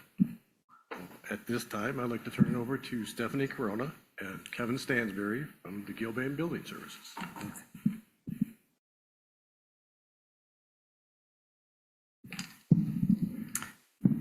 Thank you and good evening. We'd like to present the fall update that gives a snapshot of what has occurred. Mostly for the last 6 months, most of this work occurred in the summertime. The first one is Abbott Elementary School. We continued with our phase 1 and facility condition assessment improvements throughout the district with AC and lighting. We also provided shades. For Ann Arbor Open, we came back this summer and finished the power upgrades. The equipment finally came in after a year. So we did those power upgrades at that location so they can have air conditioning. A2 Steam, same thing. Our equipment finally showed up, so we installed it on the roof this summer. And you can see the hoisting along with our electrical equipment showed up this summer after a year. At Clegg Middle School, we finished up our improvements for our air conditioning and lighting by finalizing with the roofing. And we also continued with the electrical upgrades also. And a lot of equipment in the boiler rooms and getting our geothermal system up and running. So that system is running right now. Eberwhite Elementary School, we were able to go and do roof replacement at that location. At Forsyth Middle School, we completed our air conditioning and lighting projects by setting all of the equipment in the mechanical yard and a significant amount of piping and the geothermal system, which is also up and running. A lot of piping. I can't even say enough piping that occurred there. Hazley Elementary, again, we were there our air conditioning and lighting improvements and also our window treatments. You can see in the picture a couple of our air conditioning units up in the ceiling.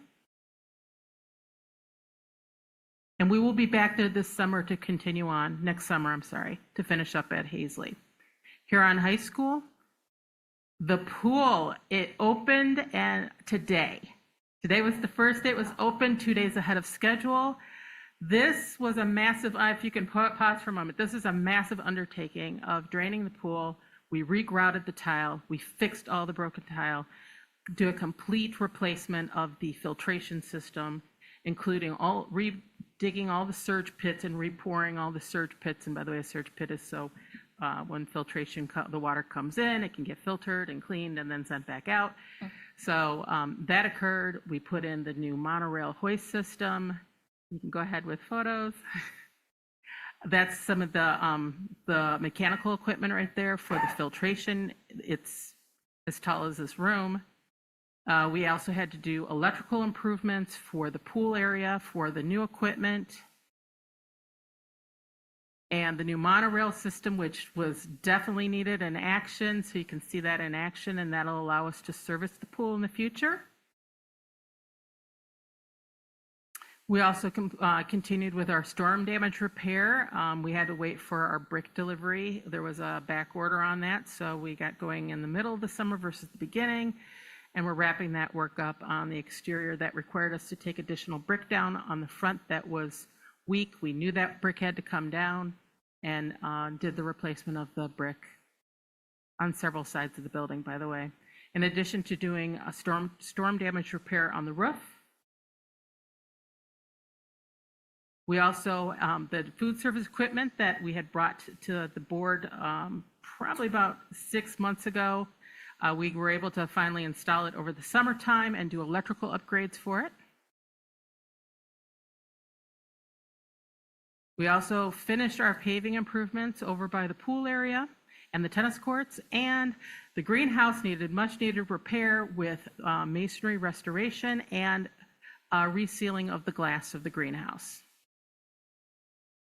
At Lawton Elementary School, we heard our neighbors who said that, hey, we have an issue with drainage, and so we addressed it and created a new south lawn drainage area where we improved on drainage, created bioswales, did vegetation plantings, all to improve on our stormwater management.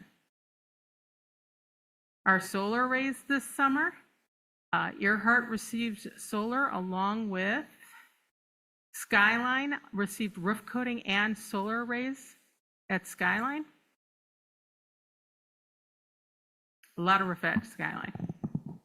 And our Stone School Road, we were able to finally raise the home that was there and prepare the property. Tappan Middle School, we did cafeteria stair improvements. Now, I want to hold for a moment here. This set of doors leading out of the cafeteria used to come out below grade. Every time there was a massive rainstorm, the drain at the bottom was unable to manage the water, and this has been happening probably since the day that this opened, and water would rush into the cafeteria. We have fixed that. We brought the door and put it at grade level, improved the stormwater around the area, and then installed new steps and handrails. And that's the outside version of it. You can see the before and the after. We also did site paving and site work. And we had waited to do this work until after we were done with our major project that had occurred for the last couple of years. We also moved the dumpsters out of the way of the buses and put them in their own space so it would be easier for trash pickup. And more importantly, we did improvements to the play surface, hard surface area there. That area was crumbling, the fence was not in good shape, so we repaved the whole area and we put in new fencing for safety for the children. At transportation, last year, if you remember correctly, and in the distance you can see that we had our new above ground fuel tanks, and this year we were able to remove our underground fuel tanks. Luckily, there was no leaking that had occurred with those tanks, but they were definitely at the end of their lifetime. And so we removed them in time before there would be any future issues. And you can see how large they are. And then we were also able to finish the bus wash area. And that is the end of our facility condition improvements. And Kevin's going to talk about the phase 2 plan update. Stephanie, Rhoda, before we've got a question. Go to the next step, could you speak to, because we've heard this often, regarding the lack of air conditioning at Hazley. Sure. So Hazley is still under construction. We have to wait for a power upgrade there, and that will happen next summer. But we only have 10 weeks to do all the work that needs to occur, so we did a lot of the upfront infrastructure work. And as soon as we're able to get that equipment, if we can do it during a spring break, we will try it then. But it typically takes us about 2 weeks of a power shutdown from DTE in order to get it switched over. The gamble we have with that, if we try it during spring break, is if we get spring storms, the priority now goes to the storms and for power outages versus turning our power back on. Then suddenly we're in a situation where our power might not get turned on back in time for school to start.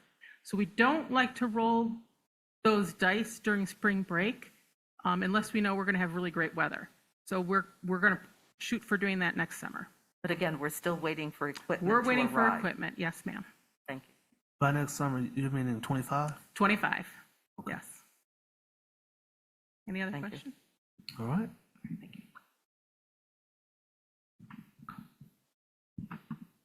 Good evening, trustees. I'm here to talk about the capital programs planning section of the fall report, starting with engagements. As you know, our engagement process is a year long with staff, students, district leaders, school leaders, and parents. And where we are here is we're showing you what the planning and community engagement is. And we have done this now for 7 projects. We're going to be starting with 3 more this fall. Next slide, please. The process involves going to the school. The list on the left there is showing principals, design advisories, teachers, staff, students, parents, and community partners. Some of our schools have community partners, but not all do. Roz is an example. U of M's presence at Mitchell is another example. At the same time, we talk at the district level with district departments, teaching and learning, safety and security, down the line, IT, transportation, et cetera. Those 2 sets of engagements are the most robust. They are used to define our new building, and they take most of the first year. Once we have that settled, we have an idea of what the building size and shape is based on the needs of these engagements. We can place it on the site and start to understand its impact on the site. And when that happens, we then move to our school neighbors and community. So that's the process we're in right now. A couple of weeks ago, we saw Dickin, Slauson, and then this week we saw Lawton and Logan so far, and tomorrow is Thurston. So the process is, you got to know what the building is so that we know how it fits on the site. And then we can share updates to the neighbors about site plans. Next slide, please. This is a list of 235 plus engagements. It is not all of the engagements we've done. This includes Mitchell and the 4 projects that we're going to be sharing tonight. Or, I'm sorry, 3 projects, Dickin, Logan, and Thurston. But it is not the complete list, where there are weekly meetings with school leaders and capital programs, 2 separate meetings that do not appear on here. And the start date for this list is a little bit later than we actually started for Mitchell. So it's probably on the order of 500 meetings that we've had since 2022. And every week, every week there are about a half a dozen meetings. The ones that we've highlighted on this slide and the former slide are the workshop slides. So these are specific engagements with groups at the schools, sometimes district departments.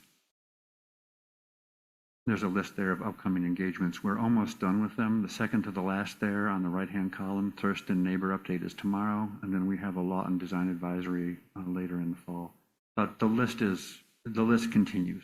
So we've just captured what is a fall engagement at this point. So again, the overall project timeline is 4 years. We have about a year of these engagements, then we have about a year of design, which is really letting the architects translate the engagements into constructible drawings, and then roughly 2 years of construction. We do have engagements through the whole process, but their nature changes. At the start, it's to understand what the building is. In the middle, we're letting the architects do their work, but they still have to ask questions about storage and that kind of thing. It's very light. And then it becomes an engagement with the school community and the neighbors about what is happening during construction. So They occur through the entire process, but their nature changes. Next slide. Okay, so we're going to show a few projects that we have for updates. I'll go fairly quickly. Mitchell Elementary is with Newman, Smith, and Fielding. You have seen this before, I believe, and shortly you will see the first set of trade contracts for approval. We're constructing new Mitchell to the east of existing Mitchell. As you know, we're going to use existing Mitchell to stage several schools at so that we can do construction there. New Mitchell will have its own parking. It'll have its own drop-off and pickup area separated from Scarlet. There will be a new bus loop serving New Mitchell. We're very excited about this, breaking ground on a project. Next slide. This is the basic layout of the school. The yellow squares are classroom wings. There are 3 on the first floor and 4 on the second. And then the other squares, the red squares, are big box spaces like specials in the gym, gray spaces, mechanical, back of house, and kitchen. And then the green space is the administration community wing, and then that's right next to the front entry. This is a similar kind of, we call it a partie, very big blocks that we'll have on all our schools, but the shapes all vary. These major ingredients are the same for all of our schools. The Curiosity Center is the media center, is that correct? Yes. You have a new name for it? No, checking. sorry, this is an old slide. Okay. It's a library, right? Yeah. Thank you for asking. Okay, next slide. We have some artist concepts of what Mitchell will look like. We have not finalized color selection. This is a view of the main entry, and the next slide shows a view from the other direction. This is across an outdoor classroom that's associated with the library. Classroom wing on your immediate right, the admin area in the background there. Next slide. This is a project courtyard. Most of our projects have these too. These are secluded areas that are intended for breakout, outdoor classroom functions. Typically, our classroom rings surround these areas, and there's places for students to come out and do projects. And in this particular case, these tables in the foreground are additional cafeteria seating for when the weather is nice. Next slide. This is a picture of the indoor of the cafe. There through the window on the left are the picnic tables we just saw. That's the project courtyard you see. In the distance is a gathering stair leading up to the second floor where we have grades 2 through 5. Next slide. One of the main ingredients in our new schools is learning commons. So these are areas that groups of 4 classrooms surround. Students can come out here with teachers or in individual groups, and they have passive supervision from all the classrooms. If you tour our schools now, you'll see this activity happening already, but it's on the floor in the corridors. This is simply giving them a space and furniture to do that same function, and we're hoping that more of it occurs as a result. Next slide, please. This is a view of the same learning commons at Mitchell from a different direction. You can see here the classrooms have quite a bit of glass, so the passive supervision between teachers and students is going to be fairly easy. And these are similar ingredients at all our projects. New Logan Elementary project update. This is with Stantec and Fielding International. Next slide. This is the one of the slides we shared with the neighbor community last night, showing how Logan will sit on the site, sharing some space with Clegg. Clegg will still have all of its athletic fields, baseball, softball, and soccer. Logan will have its separate fields and playgrounds. The 2 schools have separate parking and separate drop-offs. They do share an entrance off of Nixon. And you might know that Nixon Road is going to be improved, and they're going to introduce roundabouts there at Traver and Blewett, among other improvements. So we shared this with the community last night. Next slide. Logan and the next projects that we're going to share are in an earlier phase than Mitchell. So these are early massing studies used for design purposes. The architects do these and sit back and think, maybe we can make some improvements to this area. So this is initial snapshots, given an idea of the flavor of how Logan could be. Again, colors have not been selected. Details like the size of the sign that you see there on the canopy, what it actually says, all those things are still to be determined. It's simply providing evidence that our architects are working on these designs. Next slide.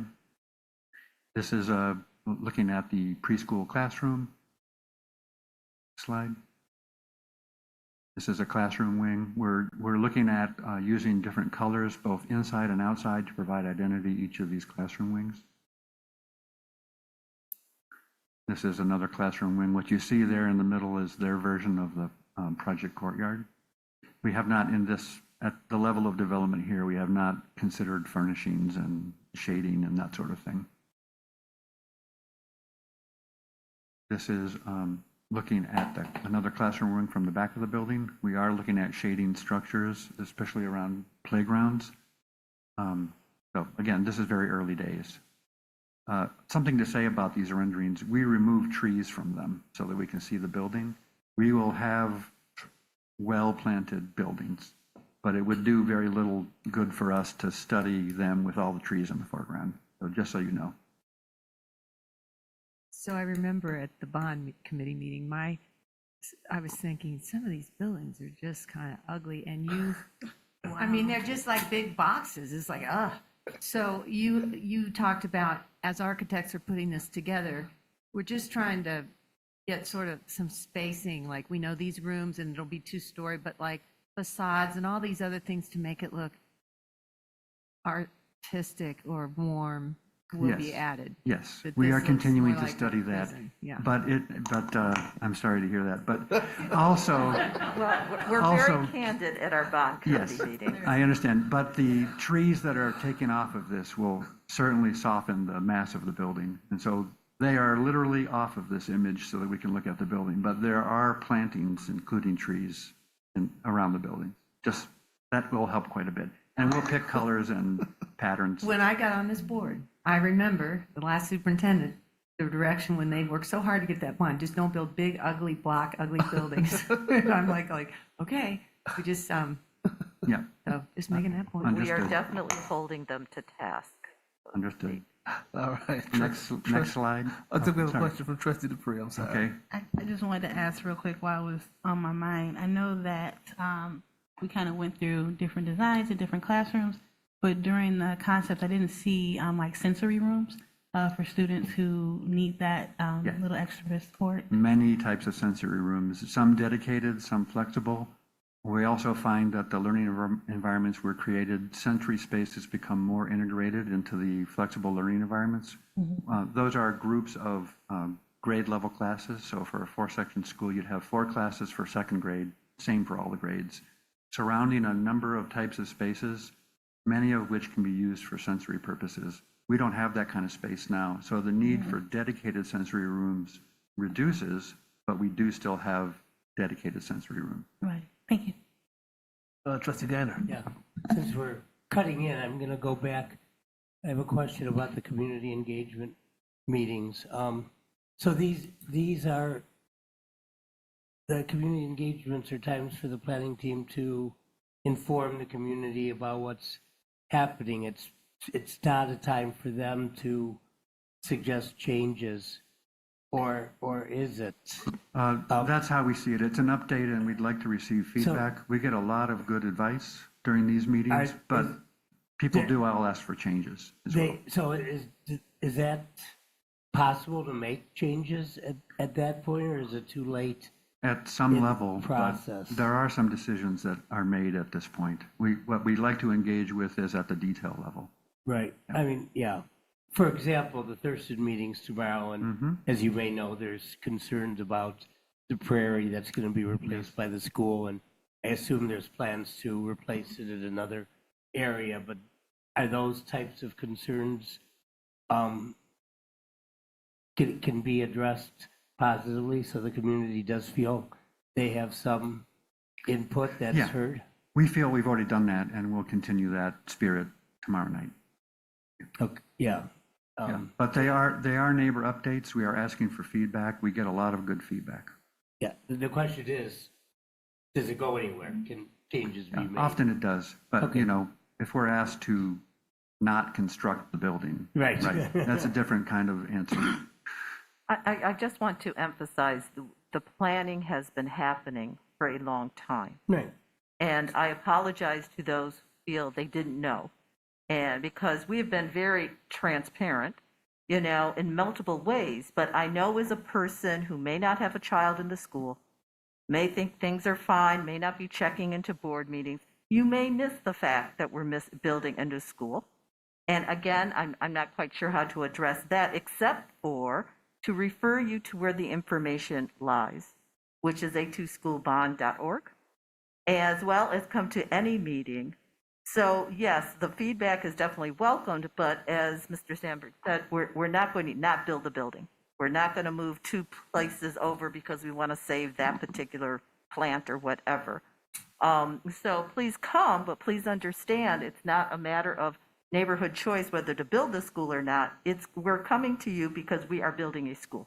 Yep. And so here it is. Again, conceptually, not everything is detailed. Like, you know, the colors, we talked about that at the bond committee as well.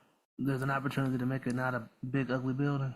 Oh, we're definitely working on not a big ugly building. All right. Could you go back to the flow chart that shows what happens at each time Yes.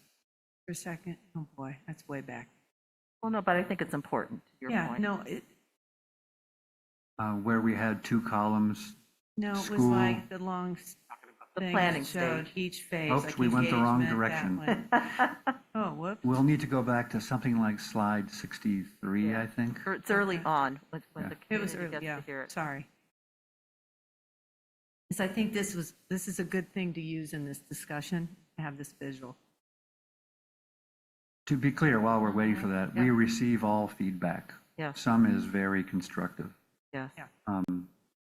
So I can start making my comments before it gets up there. So what I understand is that, and you showed all the numerous meetings, the beginning, you're developing there you go, you're developing a building from the inside out, right? Yes, You have to figure out what it is you want before you know what the shape then becomes. Yeah. Like if you need a gym, you got to know that first. So, you know, and so that whole beginning part, that 1 year in duration, where it says planning and community engagement,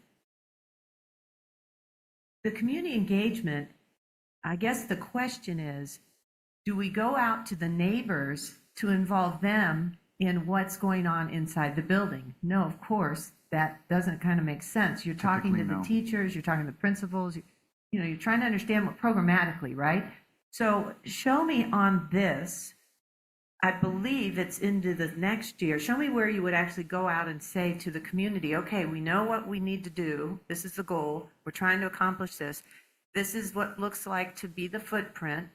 And this is where we're suggesting to put it. Sometimes we have very few options because we have small areas and we can't just like say, well, we're going to take those kids out of that school, knock that school down, put it there because we don't have enough staging areas to do that, Yes, right? yes. So where is it that you would go to the community and show them this idea?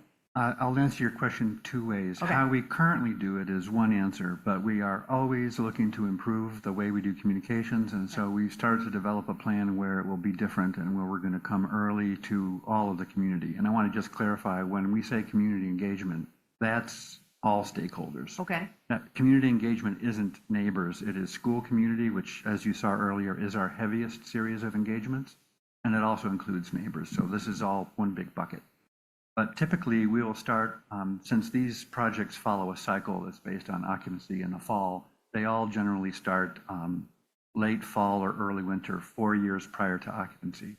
And for those first 5 months, up until about May, when we start leaving schools alone, we're focusing heavily on what is the building, you know, building from the inside out, talking to students and teachers and school leaderships, et cetera. We spend a lot of the time on the summer talking to district departments because we have access to them over the summer. And then it's in the fall of that first year, typically, where we will go to the neighbors with an update. We have not always made that deadline, but we have always gone to the neighbors with an update. And we will do better to always have that be within the first year. And then the question is, at that stage, how we're communicating to the neighbors, right? Yes, Because yes. if it's only done through school mail, we don't have their email, so we have to make sure we have a way to. Right. And it's within 100 feet. Half a mile, we send a postcard to every residence within half a mile of the school, and that's who is invited to the neighbor updates. Okay, and at that point, you have a schematic of where it would look like now that we know the shape, what we Yes. need to be doing in it, and this is where it would sit, and, Yes. okay. And our feeling is that the neighbors surrounding a school would be more interested in what's happening on the site and less interested on where the bathrooms are in the building. But that isn't always true. Some of our neighbors are very curious about all manner of things. So we think this is the right way to do it. We find that we can do better communications earlier. And we can also have these meetings which are fairly siloed when we go to our neighbors. It's neighbors only. We only get a few parents. So the voices at these meetings tend to be neighbors only. And we're considering changing that so that we're having neighbors, parents at the same time. And we think that would be more fruitful. Trustee Mohammed? Yeah, so adding just, I know that you're still trying to finish, but just because we're on this slide, how often do these community engagement sessions, especially early on, how often do they occur per project?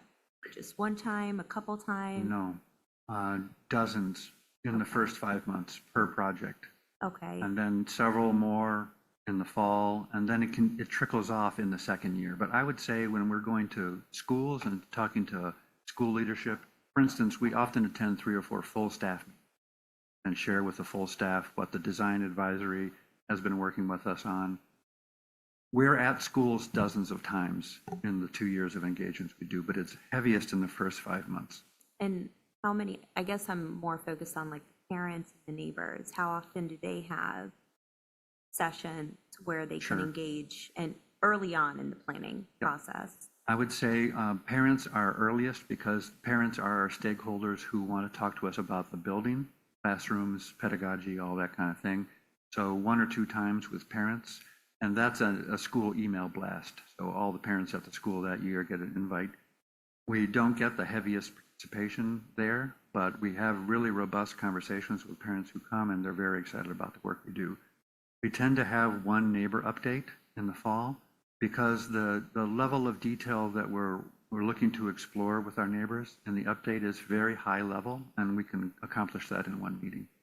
And you know what I'm getting at is accessibility too. So I know, have there been meetings that are more accessible, like either, I know mostly it's on site, obviously, but other alternatives like virtual or just to make sure, to ensure that. That's a good suggestion. Okay. Typically, it's just been didn't on know site, what although else. some of our school community meetings are virtual, because they have to be. But typically, we're in person with our neighbors. Doesn't mean we can't have a Zoom link available and hook that up. I just wanted to know. Sorry, please continue. Okay, I don't remember where we were. I think it was Logan. Yep, we have a couple more projects, and then at the very end, updates about what's coming up. Okay. I can talk about all of these. Well, did you finish Thurston? Yes. Yeah. Oh, we didn't get. I would also like to mention that we take a lot of pride in investment. Mm-hmm. And so you have seen some of the renderings from kids using AI. Ah. So we involve them heavily. We want to know what they think. This past time we took the kids and what did you like about the school? We took about a group of, what was it, 7? It was a scavenger hunt. Yeah, it was kind of like a scavenger, which was really nice because we're like, okay, what do you like about the school and what don't you like about the school? And so they were giving us the feedback. And that's the feedback that we cherish the most. So I just wanted to make that clear. Thank you. We're always looking for ways to engage with students in a way that we get the outputs are more meaningful. So smaller groups of adults walking around, the kids they open up. And when we walk around the schools on these scavenger hunts, we learn a lot more than we do if we sit them in a room and just talk to them. And there are other tools that we're going to explore to use. So and as we've said, a 20-year bond project, we'll know what we're doing at the end. Because we're always trying to improve, and there's never perfect. Yeah. Okay, so I don't know that we literally finished Logan, but we can talk about. Oh yeah, we did. So we were at this slide. Yep. So Thurston, this is the plan that we're going to share tomorrow. This plan has been adjusted based on feedback we had with a wonderful series of collaborations with the Thurston Nature Center. So we have listened to their concerns and made some adjustments here. I won't go into the details about it here because this is an hour's worth of talking, but this is the site plan. On this plan, you can see it very faintly where it says playfield. There's a very faint dashed blue line, the shape of the existing building. So that is sitting in the area there, sort of straddling the playfield and the parking. That's the existing building. So we'll be building new Thurston behind it. Minor impact on the natural environment. I'm sure that other folks would disagree with that assessment, but this is our assessment. And this plan does the most within our core mission that we can possibly do. So we're very excited about that. Next slide shows a couple of these same early massing model studies. These buildings will be primarily brick. When we looked at embodied carbon, most of us would think that the kilns involved in making brick are carbon intensive and that we must have other solutions that are more carbon neutral. But because brick lasts 150 years and other cladding systems need replacement 30 or 50 years in, we actually found that brick was the more green solution.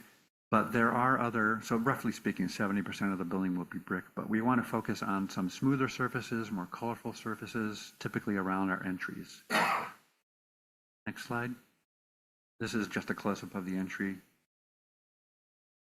Very early massing studies.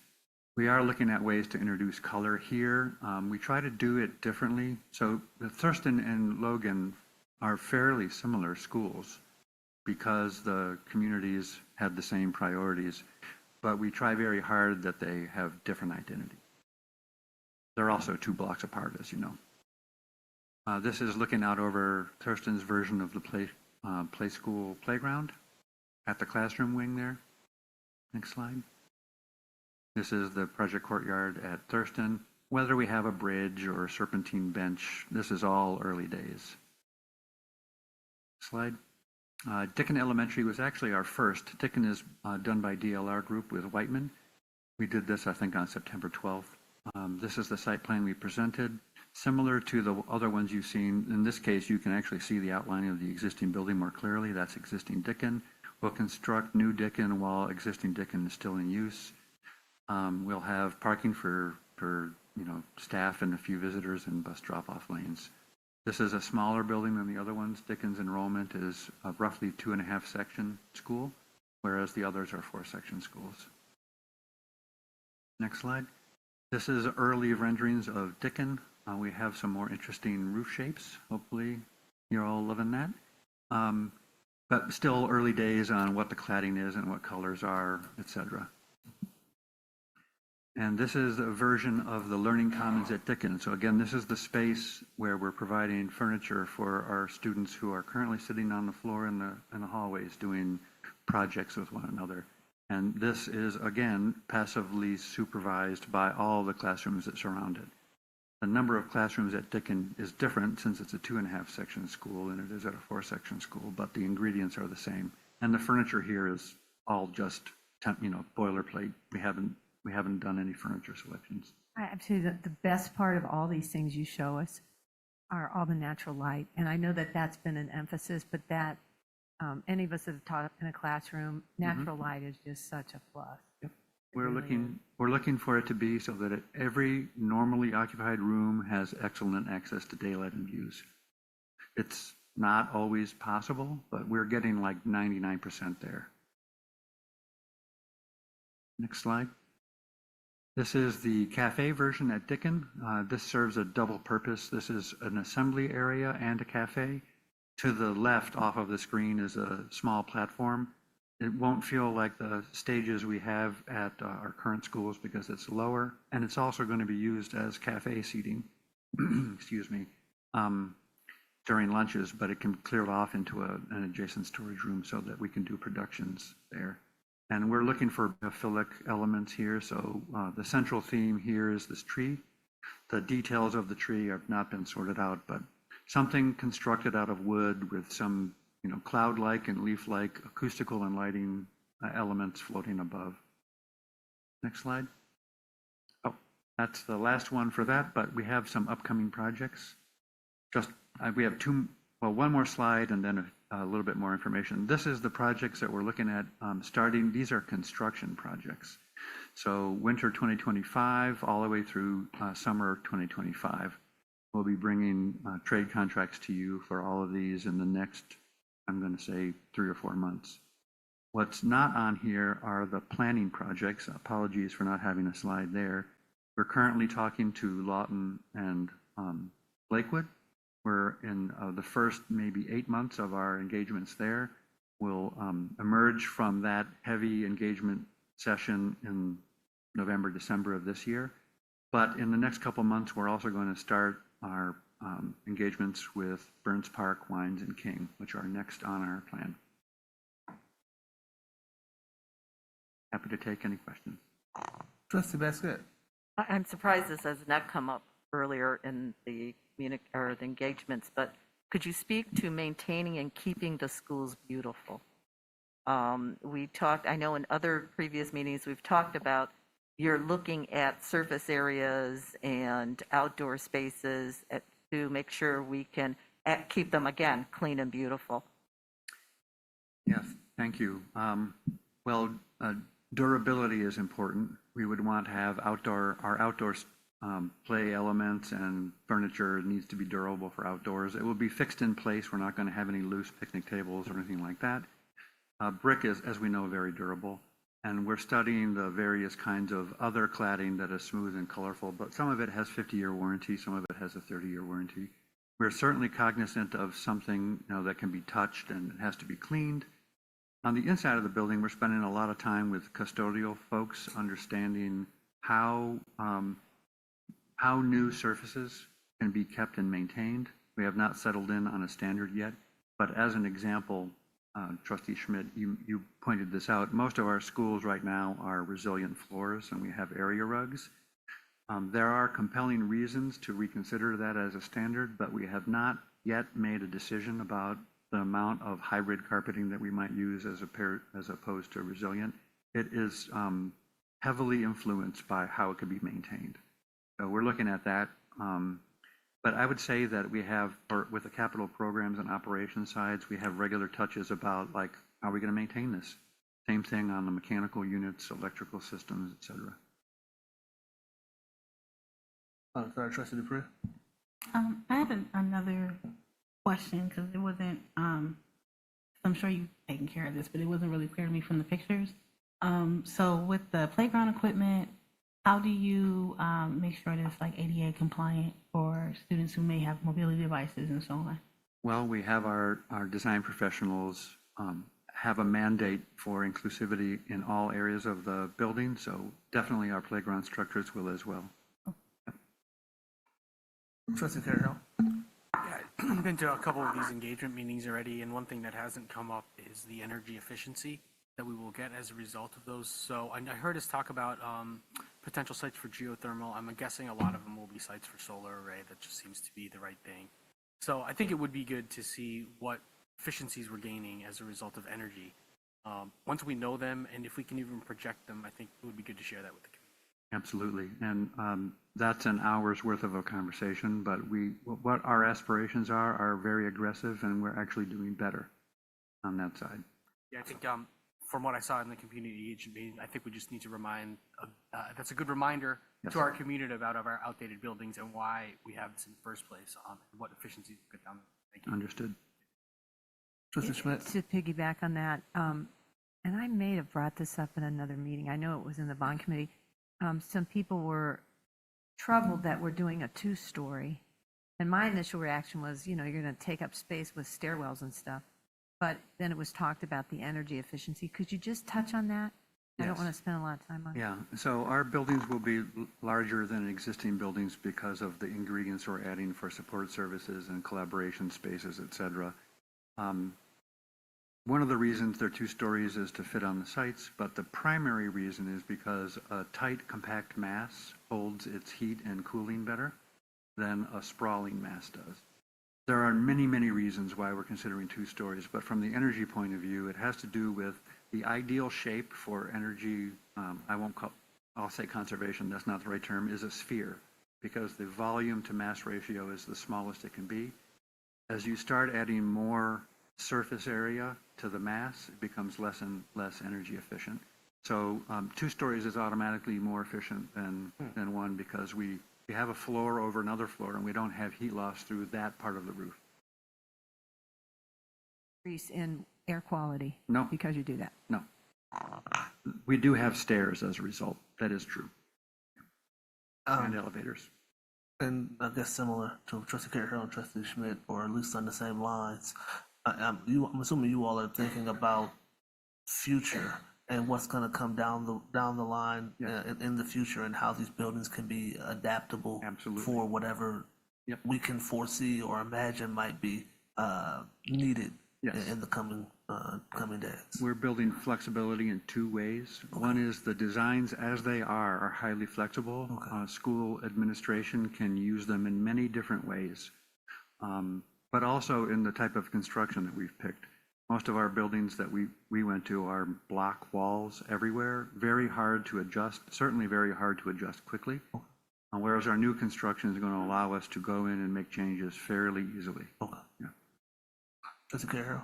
Yeah, final thing I want to add, I heard this at a couple of the meetings, but also that these buildings are designed with the thought of resiliency hubs in their mind for the community. And I think that, I don't know if we said it in the general meeting here, so we can talk about that just a little bit, because I think it was mentioned in the community engagements that we did. Sure.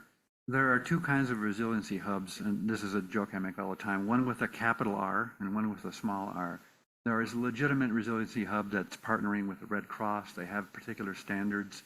That is not the kind of resiliency hub we're talking about, but what we do have in our buildings is emergency generators that can provide power in the case of a power outage.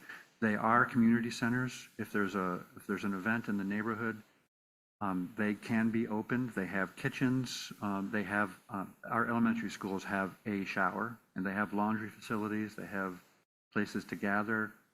So the idea is that they serve that purpose. But it is not, I can't speak to this, but it is not in a partnership with Red Cross, so it's a small r. Last thing I'll ask, and then I'll stop bothering you all. I'm also assuming you all are thinking about the need for, possible need for safety. Absolutely. And how you can secure those The buildings. definite need for safety, yes. Okay, all right. This is another hour's worth, but right now our buildings, in many ways, have retroactively tried to do things. Right. Technology is one, safety is another.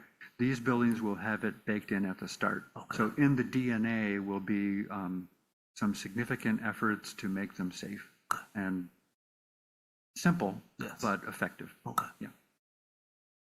All right. Well, thank you all so much. If there's nothing else, I greatly appreciate your presentation. Thank you. Thank you very much. And I think that moves us down to the consent agenda. Would anyone like anything? I'll go ahead and Please. read the consent agenda, and then Yes, we can please. ask for any removal. Okay. The consent agenda Thank you. Yes. has item A. Oh, you gonna read it or don't you want me to read it? That's what I usually do, yes. Okay. Approve minutes of the September 11th, 2024 regular meeting. Approve minutes of the closed sessions from 3/6/24, 4/17/24, 6/26/24, 6/28/24, and 7/31/24. And approve donations from the Ford Motor Company. They donated a 2024 Ford Mustang EcoBoost for use in the district CTE auto program at Huron.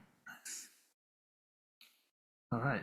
Trustee Carroll. Yeah, I'd like to remove item A Thank you. or separate. Yes, item A will be taken out of the consent agenda. Anything else? Is there a motion to approve items B and Move to approve the consent agenda, including items B and C. Thank you, Trustee Schmidt. Is there support? Second. Support by Trustee Dupree. Any discussion? Ms. Ozinski, please. Trustee Schmidt? Yes. Trustee Gainer? Trustee Muhammad? Yes. Trustee Dupree? Yes. Trustee Carey Harrell? Yes. President Feaster? Yes. Trustee Basket? Yes. Motion carries. I believe we need to vote now on item A. Is there a motion to? Motion to approve consent agenda, item A. Thank you. Moved by Trustee Schmidt. Is there support? Second. Support by Trustee Dupree. Any discussion? Hearing Trustee Carroll. Just a reminder, it's been a while since I said it. The reason why I'm not approving these minutes is because I'm requesting a written transcript be provided as part of the official minutes. Thank you. If I can just say, you can request that, but it's going to be a decision that the whole board makes. So these are, I mean, that will be discussed at some point on the agenda, I suppose, or it'll go to committee first and come back. That'll be a decision from the board. Yeah, I believe that our staff has talked to me about that a little bit, and we're looking into, I'm also looking into cost for that personally to find out how feasible that might really be. I have to say, though, Yes. whenever we ask staff or the superintendent to do anything, it needs to come from the entire board. We have to decide as a group. It isn't what I want. Fair. Even though I might be very interested in something like that, we really need to decide as a board, and a motion needs to be made and all that sort of thing, so that we don't direct all of our particular interests, because staff, that's not the way it runs. It'll We bog operate as a them board. down. Yes, ma'am. Yes, that is true. Trustee Carroll? Thank you for the clarification on how the board works. Thank you. If there's nothing else, So Trustee just Malone? a quick suggestion, and I understand, just even if there's like a Zoom transcript, so I know you're looking into costs, but even if there's like a Zoom, you know how it can transcribe for you, and I think it might be free. Yeah. The reason why, I mean, I'm going to support this, but the reason why is it's hard to pull up old meetings. Like, you can't find them, you know? So if people want to go back and listen to a meeting from last year, it really is very hard to find it. But that's why. And I think we've discussed this, and I think Trustee Carroll said that's not sufficient for what he's really looking for. So I don't think that meets it. That's not what I said. I just want to clarify it. Okay. I don't believe that's sufficient for the public. Fair. Well, that's what I was trying to say. Yes, that's not what you want us to. It's not about what I want. It's about what I think the public deserves. Which is what you want. I don't see the difference, but okay, fair. So I'm just suggesting a middle ground. Thank you. Whatever, you know. All right. If there's nothing else, Ms. Ozinski, please. Trustee Schmidt? Yes. Trustee Gaynor? Sorry, he's not here. Trustee Muhammad? Yes. Trustee Dupree? Yes. Trustee Carroll? No. President Feaster? Yes. Trustee Basket? Yes. Motion carried. Thank you. I believe we are now down to number 7, board action. Item A is the annual selection of our MASB voting delegates. And what looks like I got the RAC appointments on first. I apologize. No problem. Please. And annual selection, is the agenda been changed? Is that what you're saying? It looks like, I think Ms. Ozinski is saying that item B should be in place of item A, and we want to address that first, I believe. Is that correct, Ms. Ozinski? Ms. Ozinski, can you clarify? Item B before item A is what we're... No, I moved to have the RAC appointments before the MASB voting delegates, is what I'm saying. So I apologize. That was done just all right to help Ms. Baccalor. Ms. Baccalor, then, please. Well, thank you. Good evening, trustees and Superintendent Parks.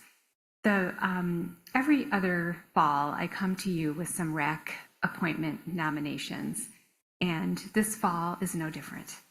The Recreation Advisory Commission, as you may be aware, was established in 1957 to give citizens a voice in recreation matters.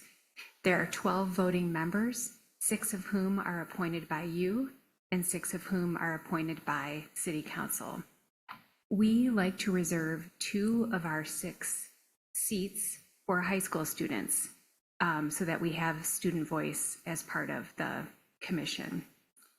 So this year we had 2 vacancies for students, and we put out a call for applications in our high school volunteer program. And these are students who are very familiar with at least one part of Rec and Ed, which is our summer camp program. So the membership subcommittee met, they reviewed applications, they selected 2 students, they recommended those 2 students to the full commission at our September meeting. And I have included the 2 applications for the recommended students. One is Aiden Kang and one is Irene Kim. And you have the applications in your board docs. Both are sophomores, so with these appointments, we would have them for 2 years. Mr. Kang goes to Y High, and Ms. Kim is a sophomore at Huron High School. They both have many, many hours of service as high school volunteers to Rec and Ed and are really eager to come and serve. Trustee Basket. Thank you so much, Ms. Beckler. These young people are just awesome. And so I fully support your recommendations, and I suggest that my colleagues do as well, and let's move forward. So I move that we accept the recommendations for, do you want to go ahead and give us the other ones? Do you have others besides? Nope. Okay. I just have these 2 students. Okay, so I move that we approve the Recreation Advisory Commission appointments brought before us. Moved by Trustee Schmidt. Is there support? Second. Support by Trustee Dupree. Any discussion? Seeing none. Ms. Osinski, may we have a roll call, please? Trustee Schmidt? Yes. Trustee Muhammad? Yes. Trustee Dupree? Yes. Trustee Kirahiro? Yes. President Feaster? Yes. Trustee Basket? Yes. Motion carries. Thank you, Ms. Baccalor. Now, are we back to the annual selection of the MASB voting delegate? Yes. Okay. All right. Everyone's favorite subject. Oh, we have someone coming. So that is the trustees to determine who the voting delegates would be. So the 2024 Annual Leadership Conference, the delegate assembly is a part of that conference, which is occurring October 24th through 27th. And the delegates selected by the boards of ed across the state will decide MASB's position on a variety of educational issues.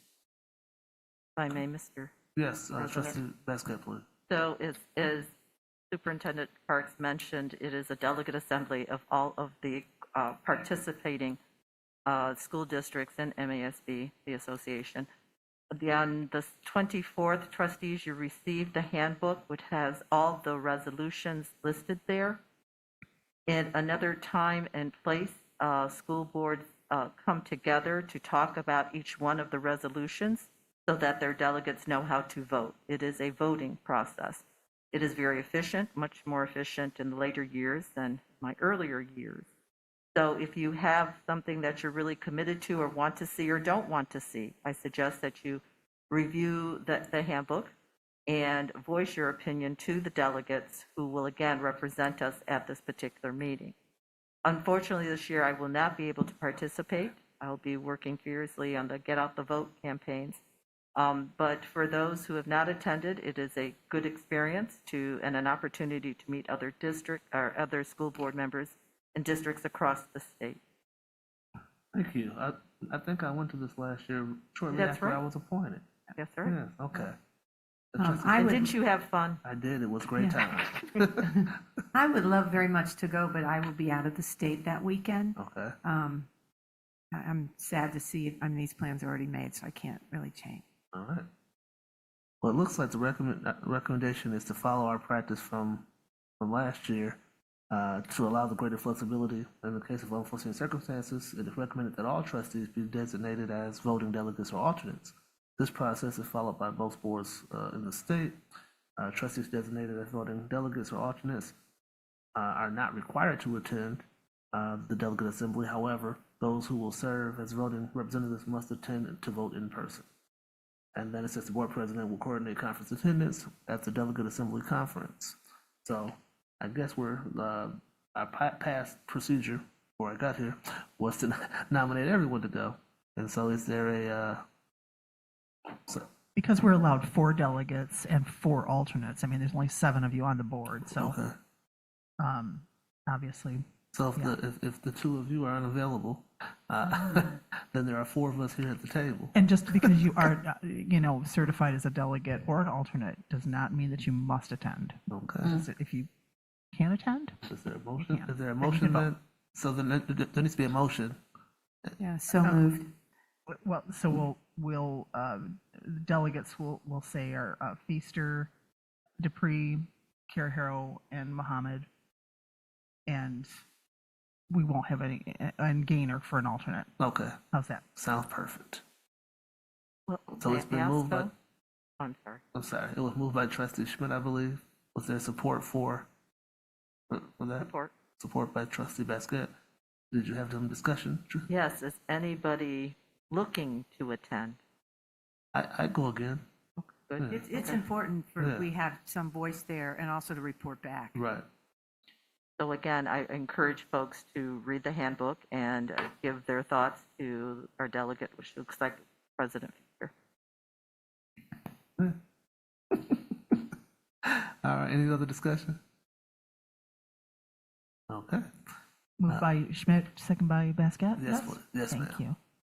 you. All right, trustee Schmidt, Yes. trustee Mohammed, Yes.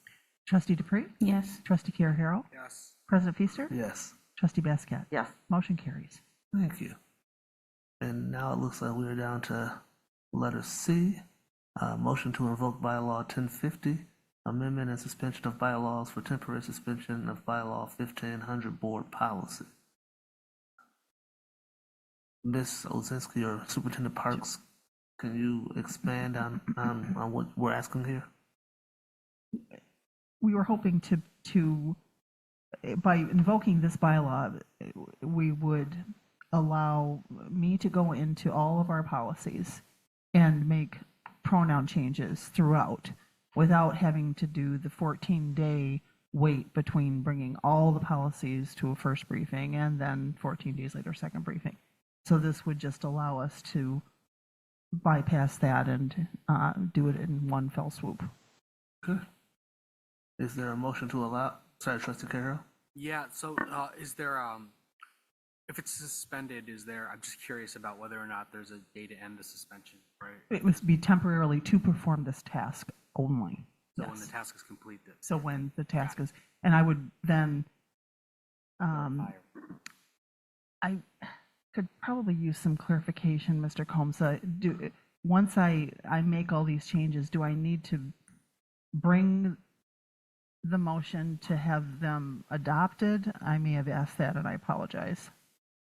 So my recommendation would be to have the motion to suspend the bylaw, to make the recommended pronoun changes and direct the board's executive secretary to do that, and then adopt in the same motion, and then adopt it, because it's going to be pretty clear that it's just going to be changes. It's nothing of substance. It's just clerical. And I do have a second motion in here, that a motion to amend all pronouns appearing in board policies to gender neutral, which also then directs me to make those changes.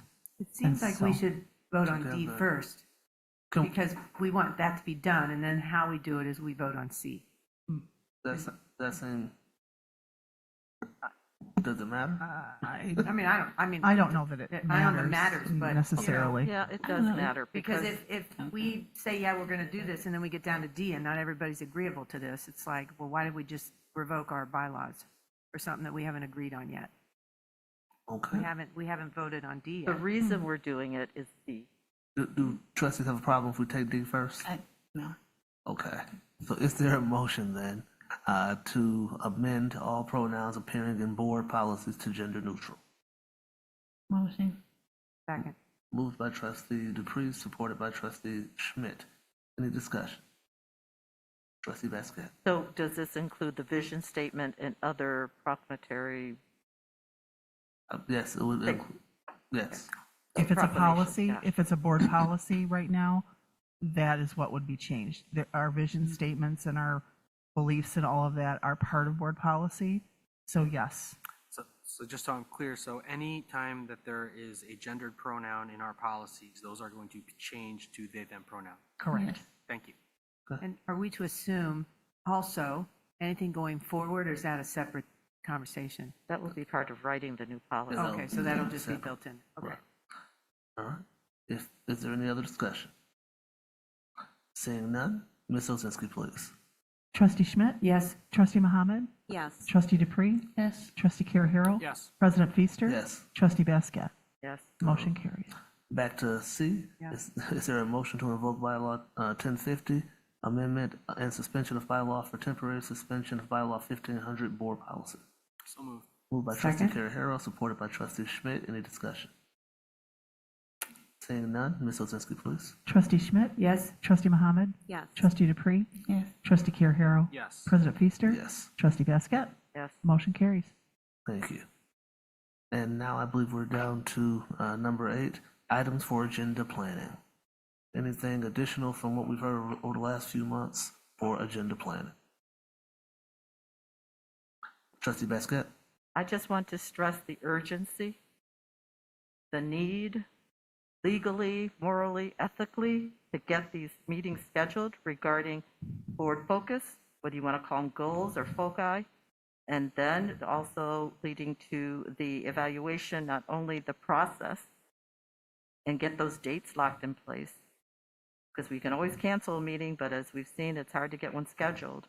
And again, to keep our obligatory, relationship with Superintendent Park going. So Understood, and that doodle poll is ready to go. Right. All right. So I would like as the agenda is being planned, that we consider trying to do those, if possible, at meetings that we're already here. Because I just from talking to one other member that needs to be at that, October, our weekends, like retreat day, it's just not going to happen. And so that means we're into November. So I hope that as the agenda is discussed, that we look at possibly, at the next meeting, in 2 meetings, we try to knock those 2 things out. I'd also like for in that discussion, and that's why I wanted to make this an item, because the executive committee sets the agenda, but they're not supposed to do all the minutia of everything else. But if we're going to do board goals, are we going to have a facilitator for that? So as this agenda is being planned, someone, I guess, is going to make that decision. We haven't talked about it as a board if that is preferable, but yeah. if I may Yes. make a suggestion. So the vice president, it falls under the vice president's purview. So if I would ask the vice president to make a recommendation to the executive committee to make your work a little easier, I would think, in developing this, because it does take pre-work and post-work. And so that may be helpful. So you guys aren't trying to get locked into the minutia, and we're not throwing this onto the staff. We've got to have some thought. One of the thoughts we have to consider is the time frame of which we're going to do the evaluation, whether it be a calendar year or a school calendar year. So again, we'll need a recommendation. All right. Thank you. I think I have one thing that we should potentially add. Ms. Ozinski, please tell me if I'm in the right place to add it or not. But I think that maybe it's a good idea to add a closed session for our next board meeting to discuss what we may need to handle at that next board meeting in terms of district business. A good point. I'm not sure if that is a closed session. Is it for superintendent evaluation? Is that what we're talking about? No, but we're saying add a closed session, just in case we need one. Right. We can always cancel. Oh, sure. Right. So we would have, when we have to motion it now and approve it? That's what. Yes. Oh, that's what, okay, sorry. Just That's what I'm suggesting that we are doing right now, is asking Ms. Ozinski if this is the appropriate place for me to add to You motion sure that. can. Okay. Yes, we sure can. So moved. Thank you. Can you give me 1 second, please? All right. Are you envisioning that being at the close of the meeting? I am. Okay. Yes. And it's, and the purpose is Attorney-client privilege. attorney-client. Thank you. Thank you. Okay, and trustee Schmidt moved and supported by? I'll support. Okay, trustee Basket will support it. Okay. So it's on adjournment of the October meeting. I don't know what that date is. That is the, Well, that's fine for attorney-client. Trustee Schmidt? I'm sorry, was there discussion? any discussion, trustees? All right, saying none, Ms. Osinski? Trustee Schmidt? Yes. Trustee Mohammed? Yes. Trustee Dupree? Yes. Trustee Carahero? No. President Feaster? Yes. Trustee Basket? Yes. Motion carries. Thank you. Are we still on agenda planning, sir? We are, If I may. yes. To establish a quarterly legislative update from our elected officials. Meaning we just pick a date for one of our regular meetings and invite them to come, okay? Again, it's easier to invite them to a date versus trying to figure out when we're going to do it, and it never happens. So are you envisioning specific, giving it to all of them, see who shows up, or asking a different one each time, or you're kind of open to whatever? I'm open to whatever, but I mean, for certain bills, I would like to go to our sponsor, maybe, especially if, he or she is local. If they can speak more intimately to that, and I can name you a couple of bills. We Senate typically Bill have had a 97. special presentation of legislators when we have done that, and we have invited them to a meeting. Right. We would hold a special presentation for legislators to come and speak to the board ahead of public commentary at a given meeting. And that is one option. Another option, again, that we've done in the past, as you may remember, Ms. Osinski, was we've invited all of them and had with the community, invited, of course, it's a public meeting, and made question regarding, as well as promote, advocate for certain changes as well. I'm just saying, if we get it quarterly on the books, then we can plan around it. But right now, I've been asking for it for months, and it hasn't happened, so I'm going to keep pushing further. Yes, ma'am. Wanted to clarify, one sounds like when we invited Senator Irwin here before, and the other sounds more like a roundtable discussion. So we can craft it however we'd like. The point is getting it scheduled. Right. And then So we that's could what I'm plan saying, for because it. one would certainly fit into the flow of the meeting. The other feels like it would be something separate. You see what I'm saying? Like if we invite multiple legislators in the community, it feels like a roundtable. legislative study session or something. Right, something like that. So yeah. You're fine with either way, though? Can we get it scheduled? We can Yes. plan for it however. Okay.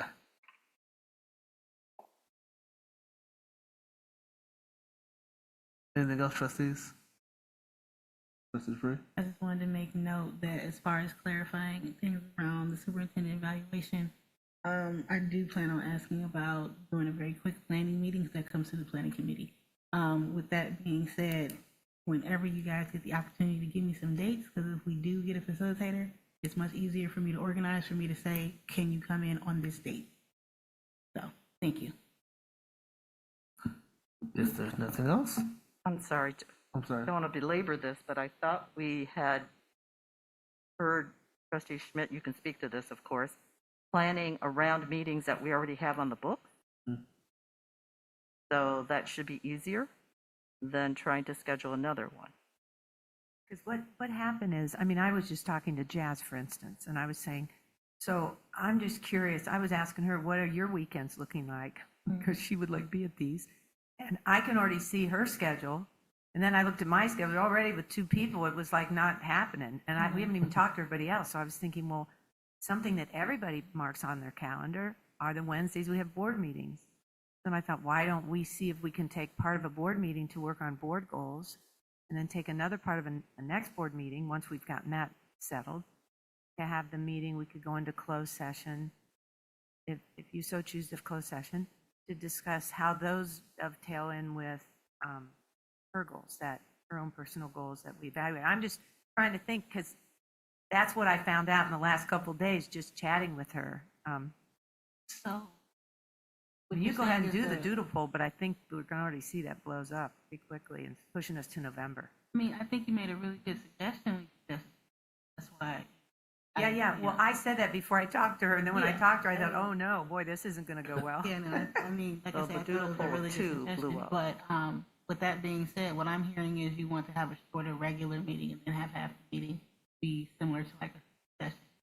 Yeah, well, if we think, that works, and depending on what's on the docket for things we have to get finished, and have to do in business, because these are business meetings, right? Right. But that seems like a pretty high priority business item, so that we can then, because once we set our goals, then as things come up, we measure them against those goals. So if we say, well, that these are the goals, well, should we do this? And then it helps you triage things that come in. So, I mean, I get what you're saying. Like, do some more planning around that. I think the only thing that concerns me is that, like you said, we have business that has to be done. So how will we fit that into a regular meeting? And then if we decided to, say, come in earlier, how would that affect people who work during the day? I'm not suggesting earlier. So, yeah, I mean, that's just, it's how we build the agenda. So, I mean, the discussion can keep going, but that was just an idea. Trustee Mohammed?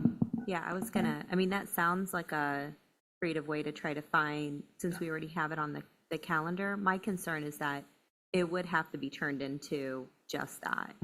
Because I can't see us doing board business and the goals. I mean, I don't know how long I unfortunately was sick and I didn't make that retreat, but I think that took several hours. So I'm just. And the last time we said board goals with the previous superintendent. And that took a while. And we like to talk. So I think it's fair as long as it's, I can't see us, I think it has to be replacing a regular meeting. You know what I mean? I'm just worried about time. All right. We'll look into it. Anything additional? All right. Moving down to number 9, items from the board. Trustees. Do any trustees have anything they would like to share? Trustee Basket. Sorry. I'm sorry. Don't need the promotion. No, that's I'm sorry. So I know we have other business to move to, but I did not want to leave the meeting without acknowledging a great loss to our community in the passing of Virginia Bell.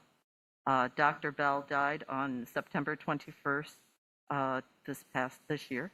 I got to meet Dr. Bell around graduations. But before that, she taught at multiple schools, and people got the email, so I don't want to read it, but I do want to acknowledge it for the community to understand that we lost Ms. Bell. She taught at Tappan, Forsyth, Roberto Clemente, and she also served as the health and physical education curriculum coordinator. She was a high school class principal, Huron, as well as serving in the capacity of principal at Burns Park. As I mentioned, I got to know Dr. Bell through graduations. As trustees, we attend the graduations, and I remember the first year Dr. Bell took over, she had the binder out, literally a book on how to do graduation. It was the most efficient way of flowing all of us out. We all had assignments and seats. There was no second guessing. She knew who was going to be there and where we sat, and we better sit there.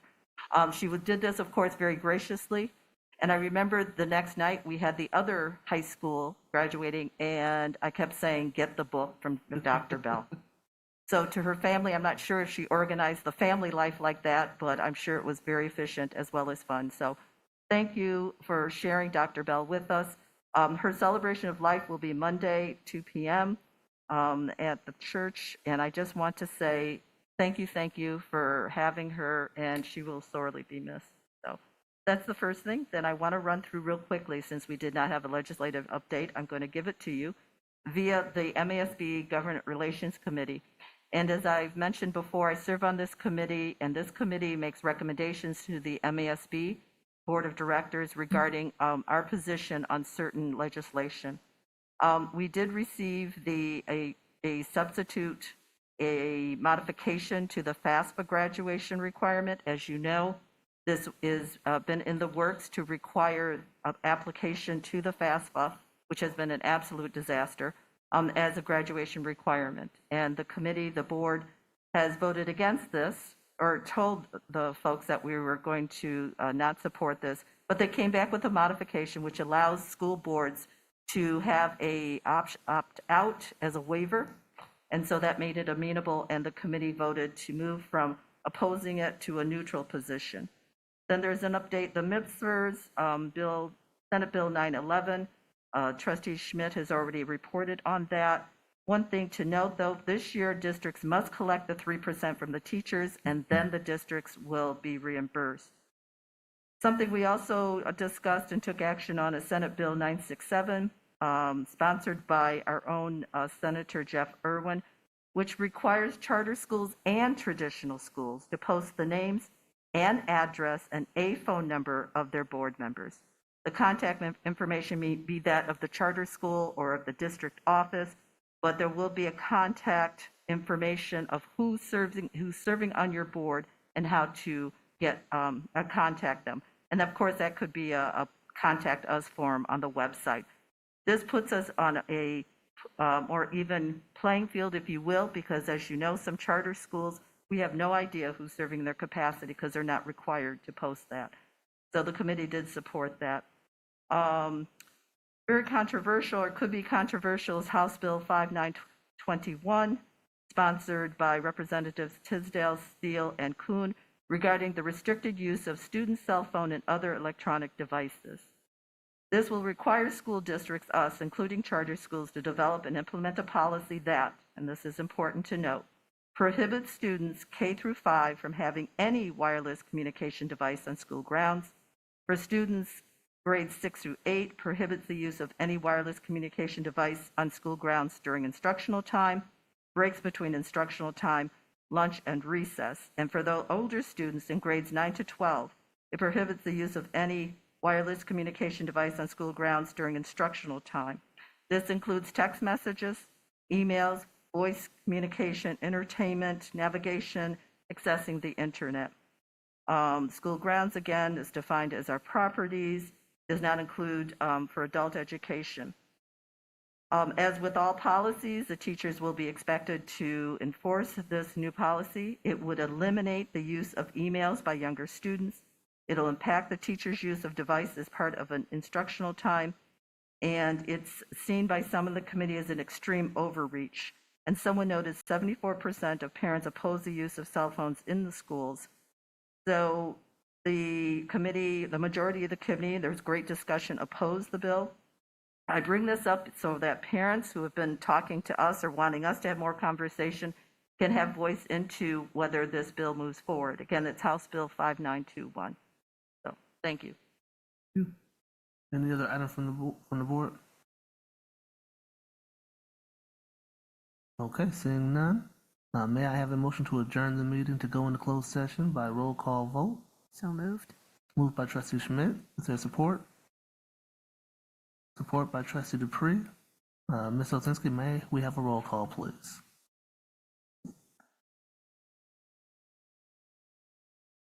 Trustee Schmidt? Yes. Trustee Mohammed? Yes. Trustee Dupree? Yes. Trustee Carahero? Yes. President Feaster? Yes. Trustee Basket? Yes. Motion carries. Time is 9:47. Thank you very much. Meeting adjourned.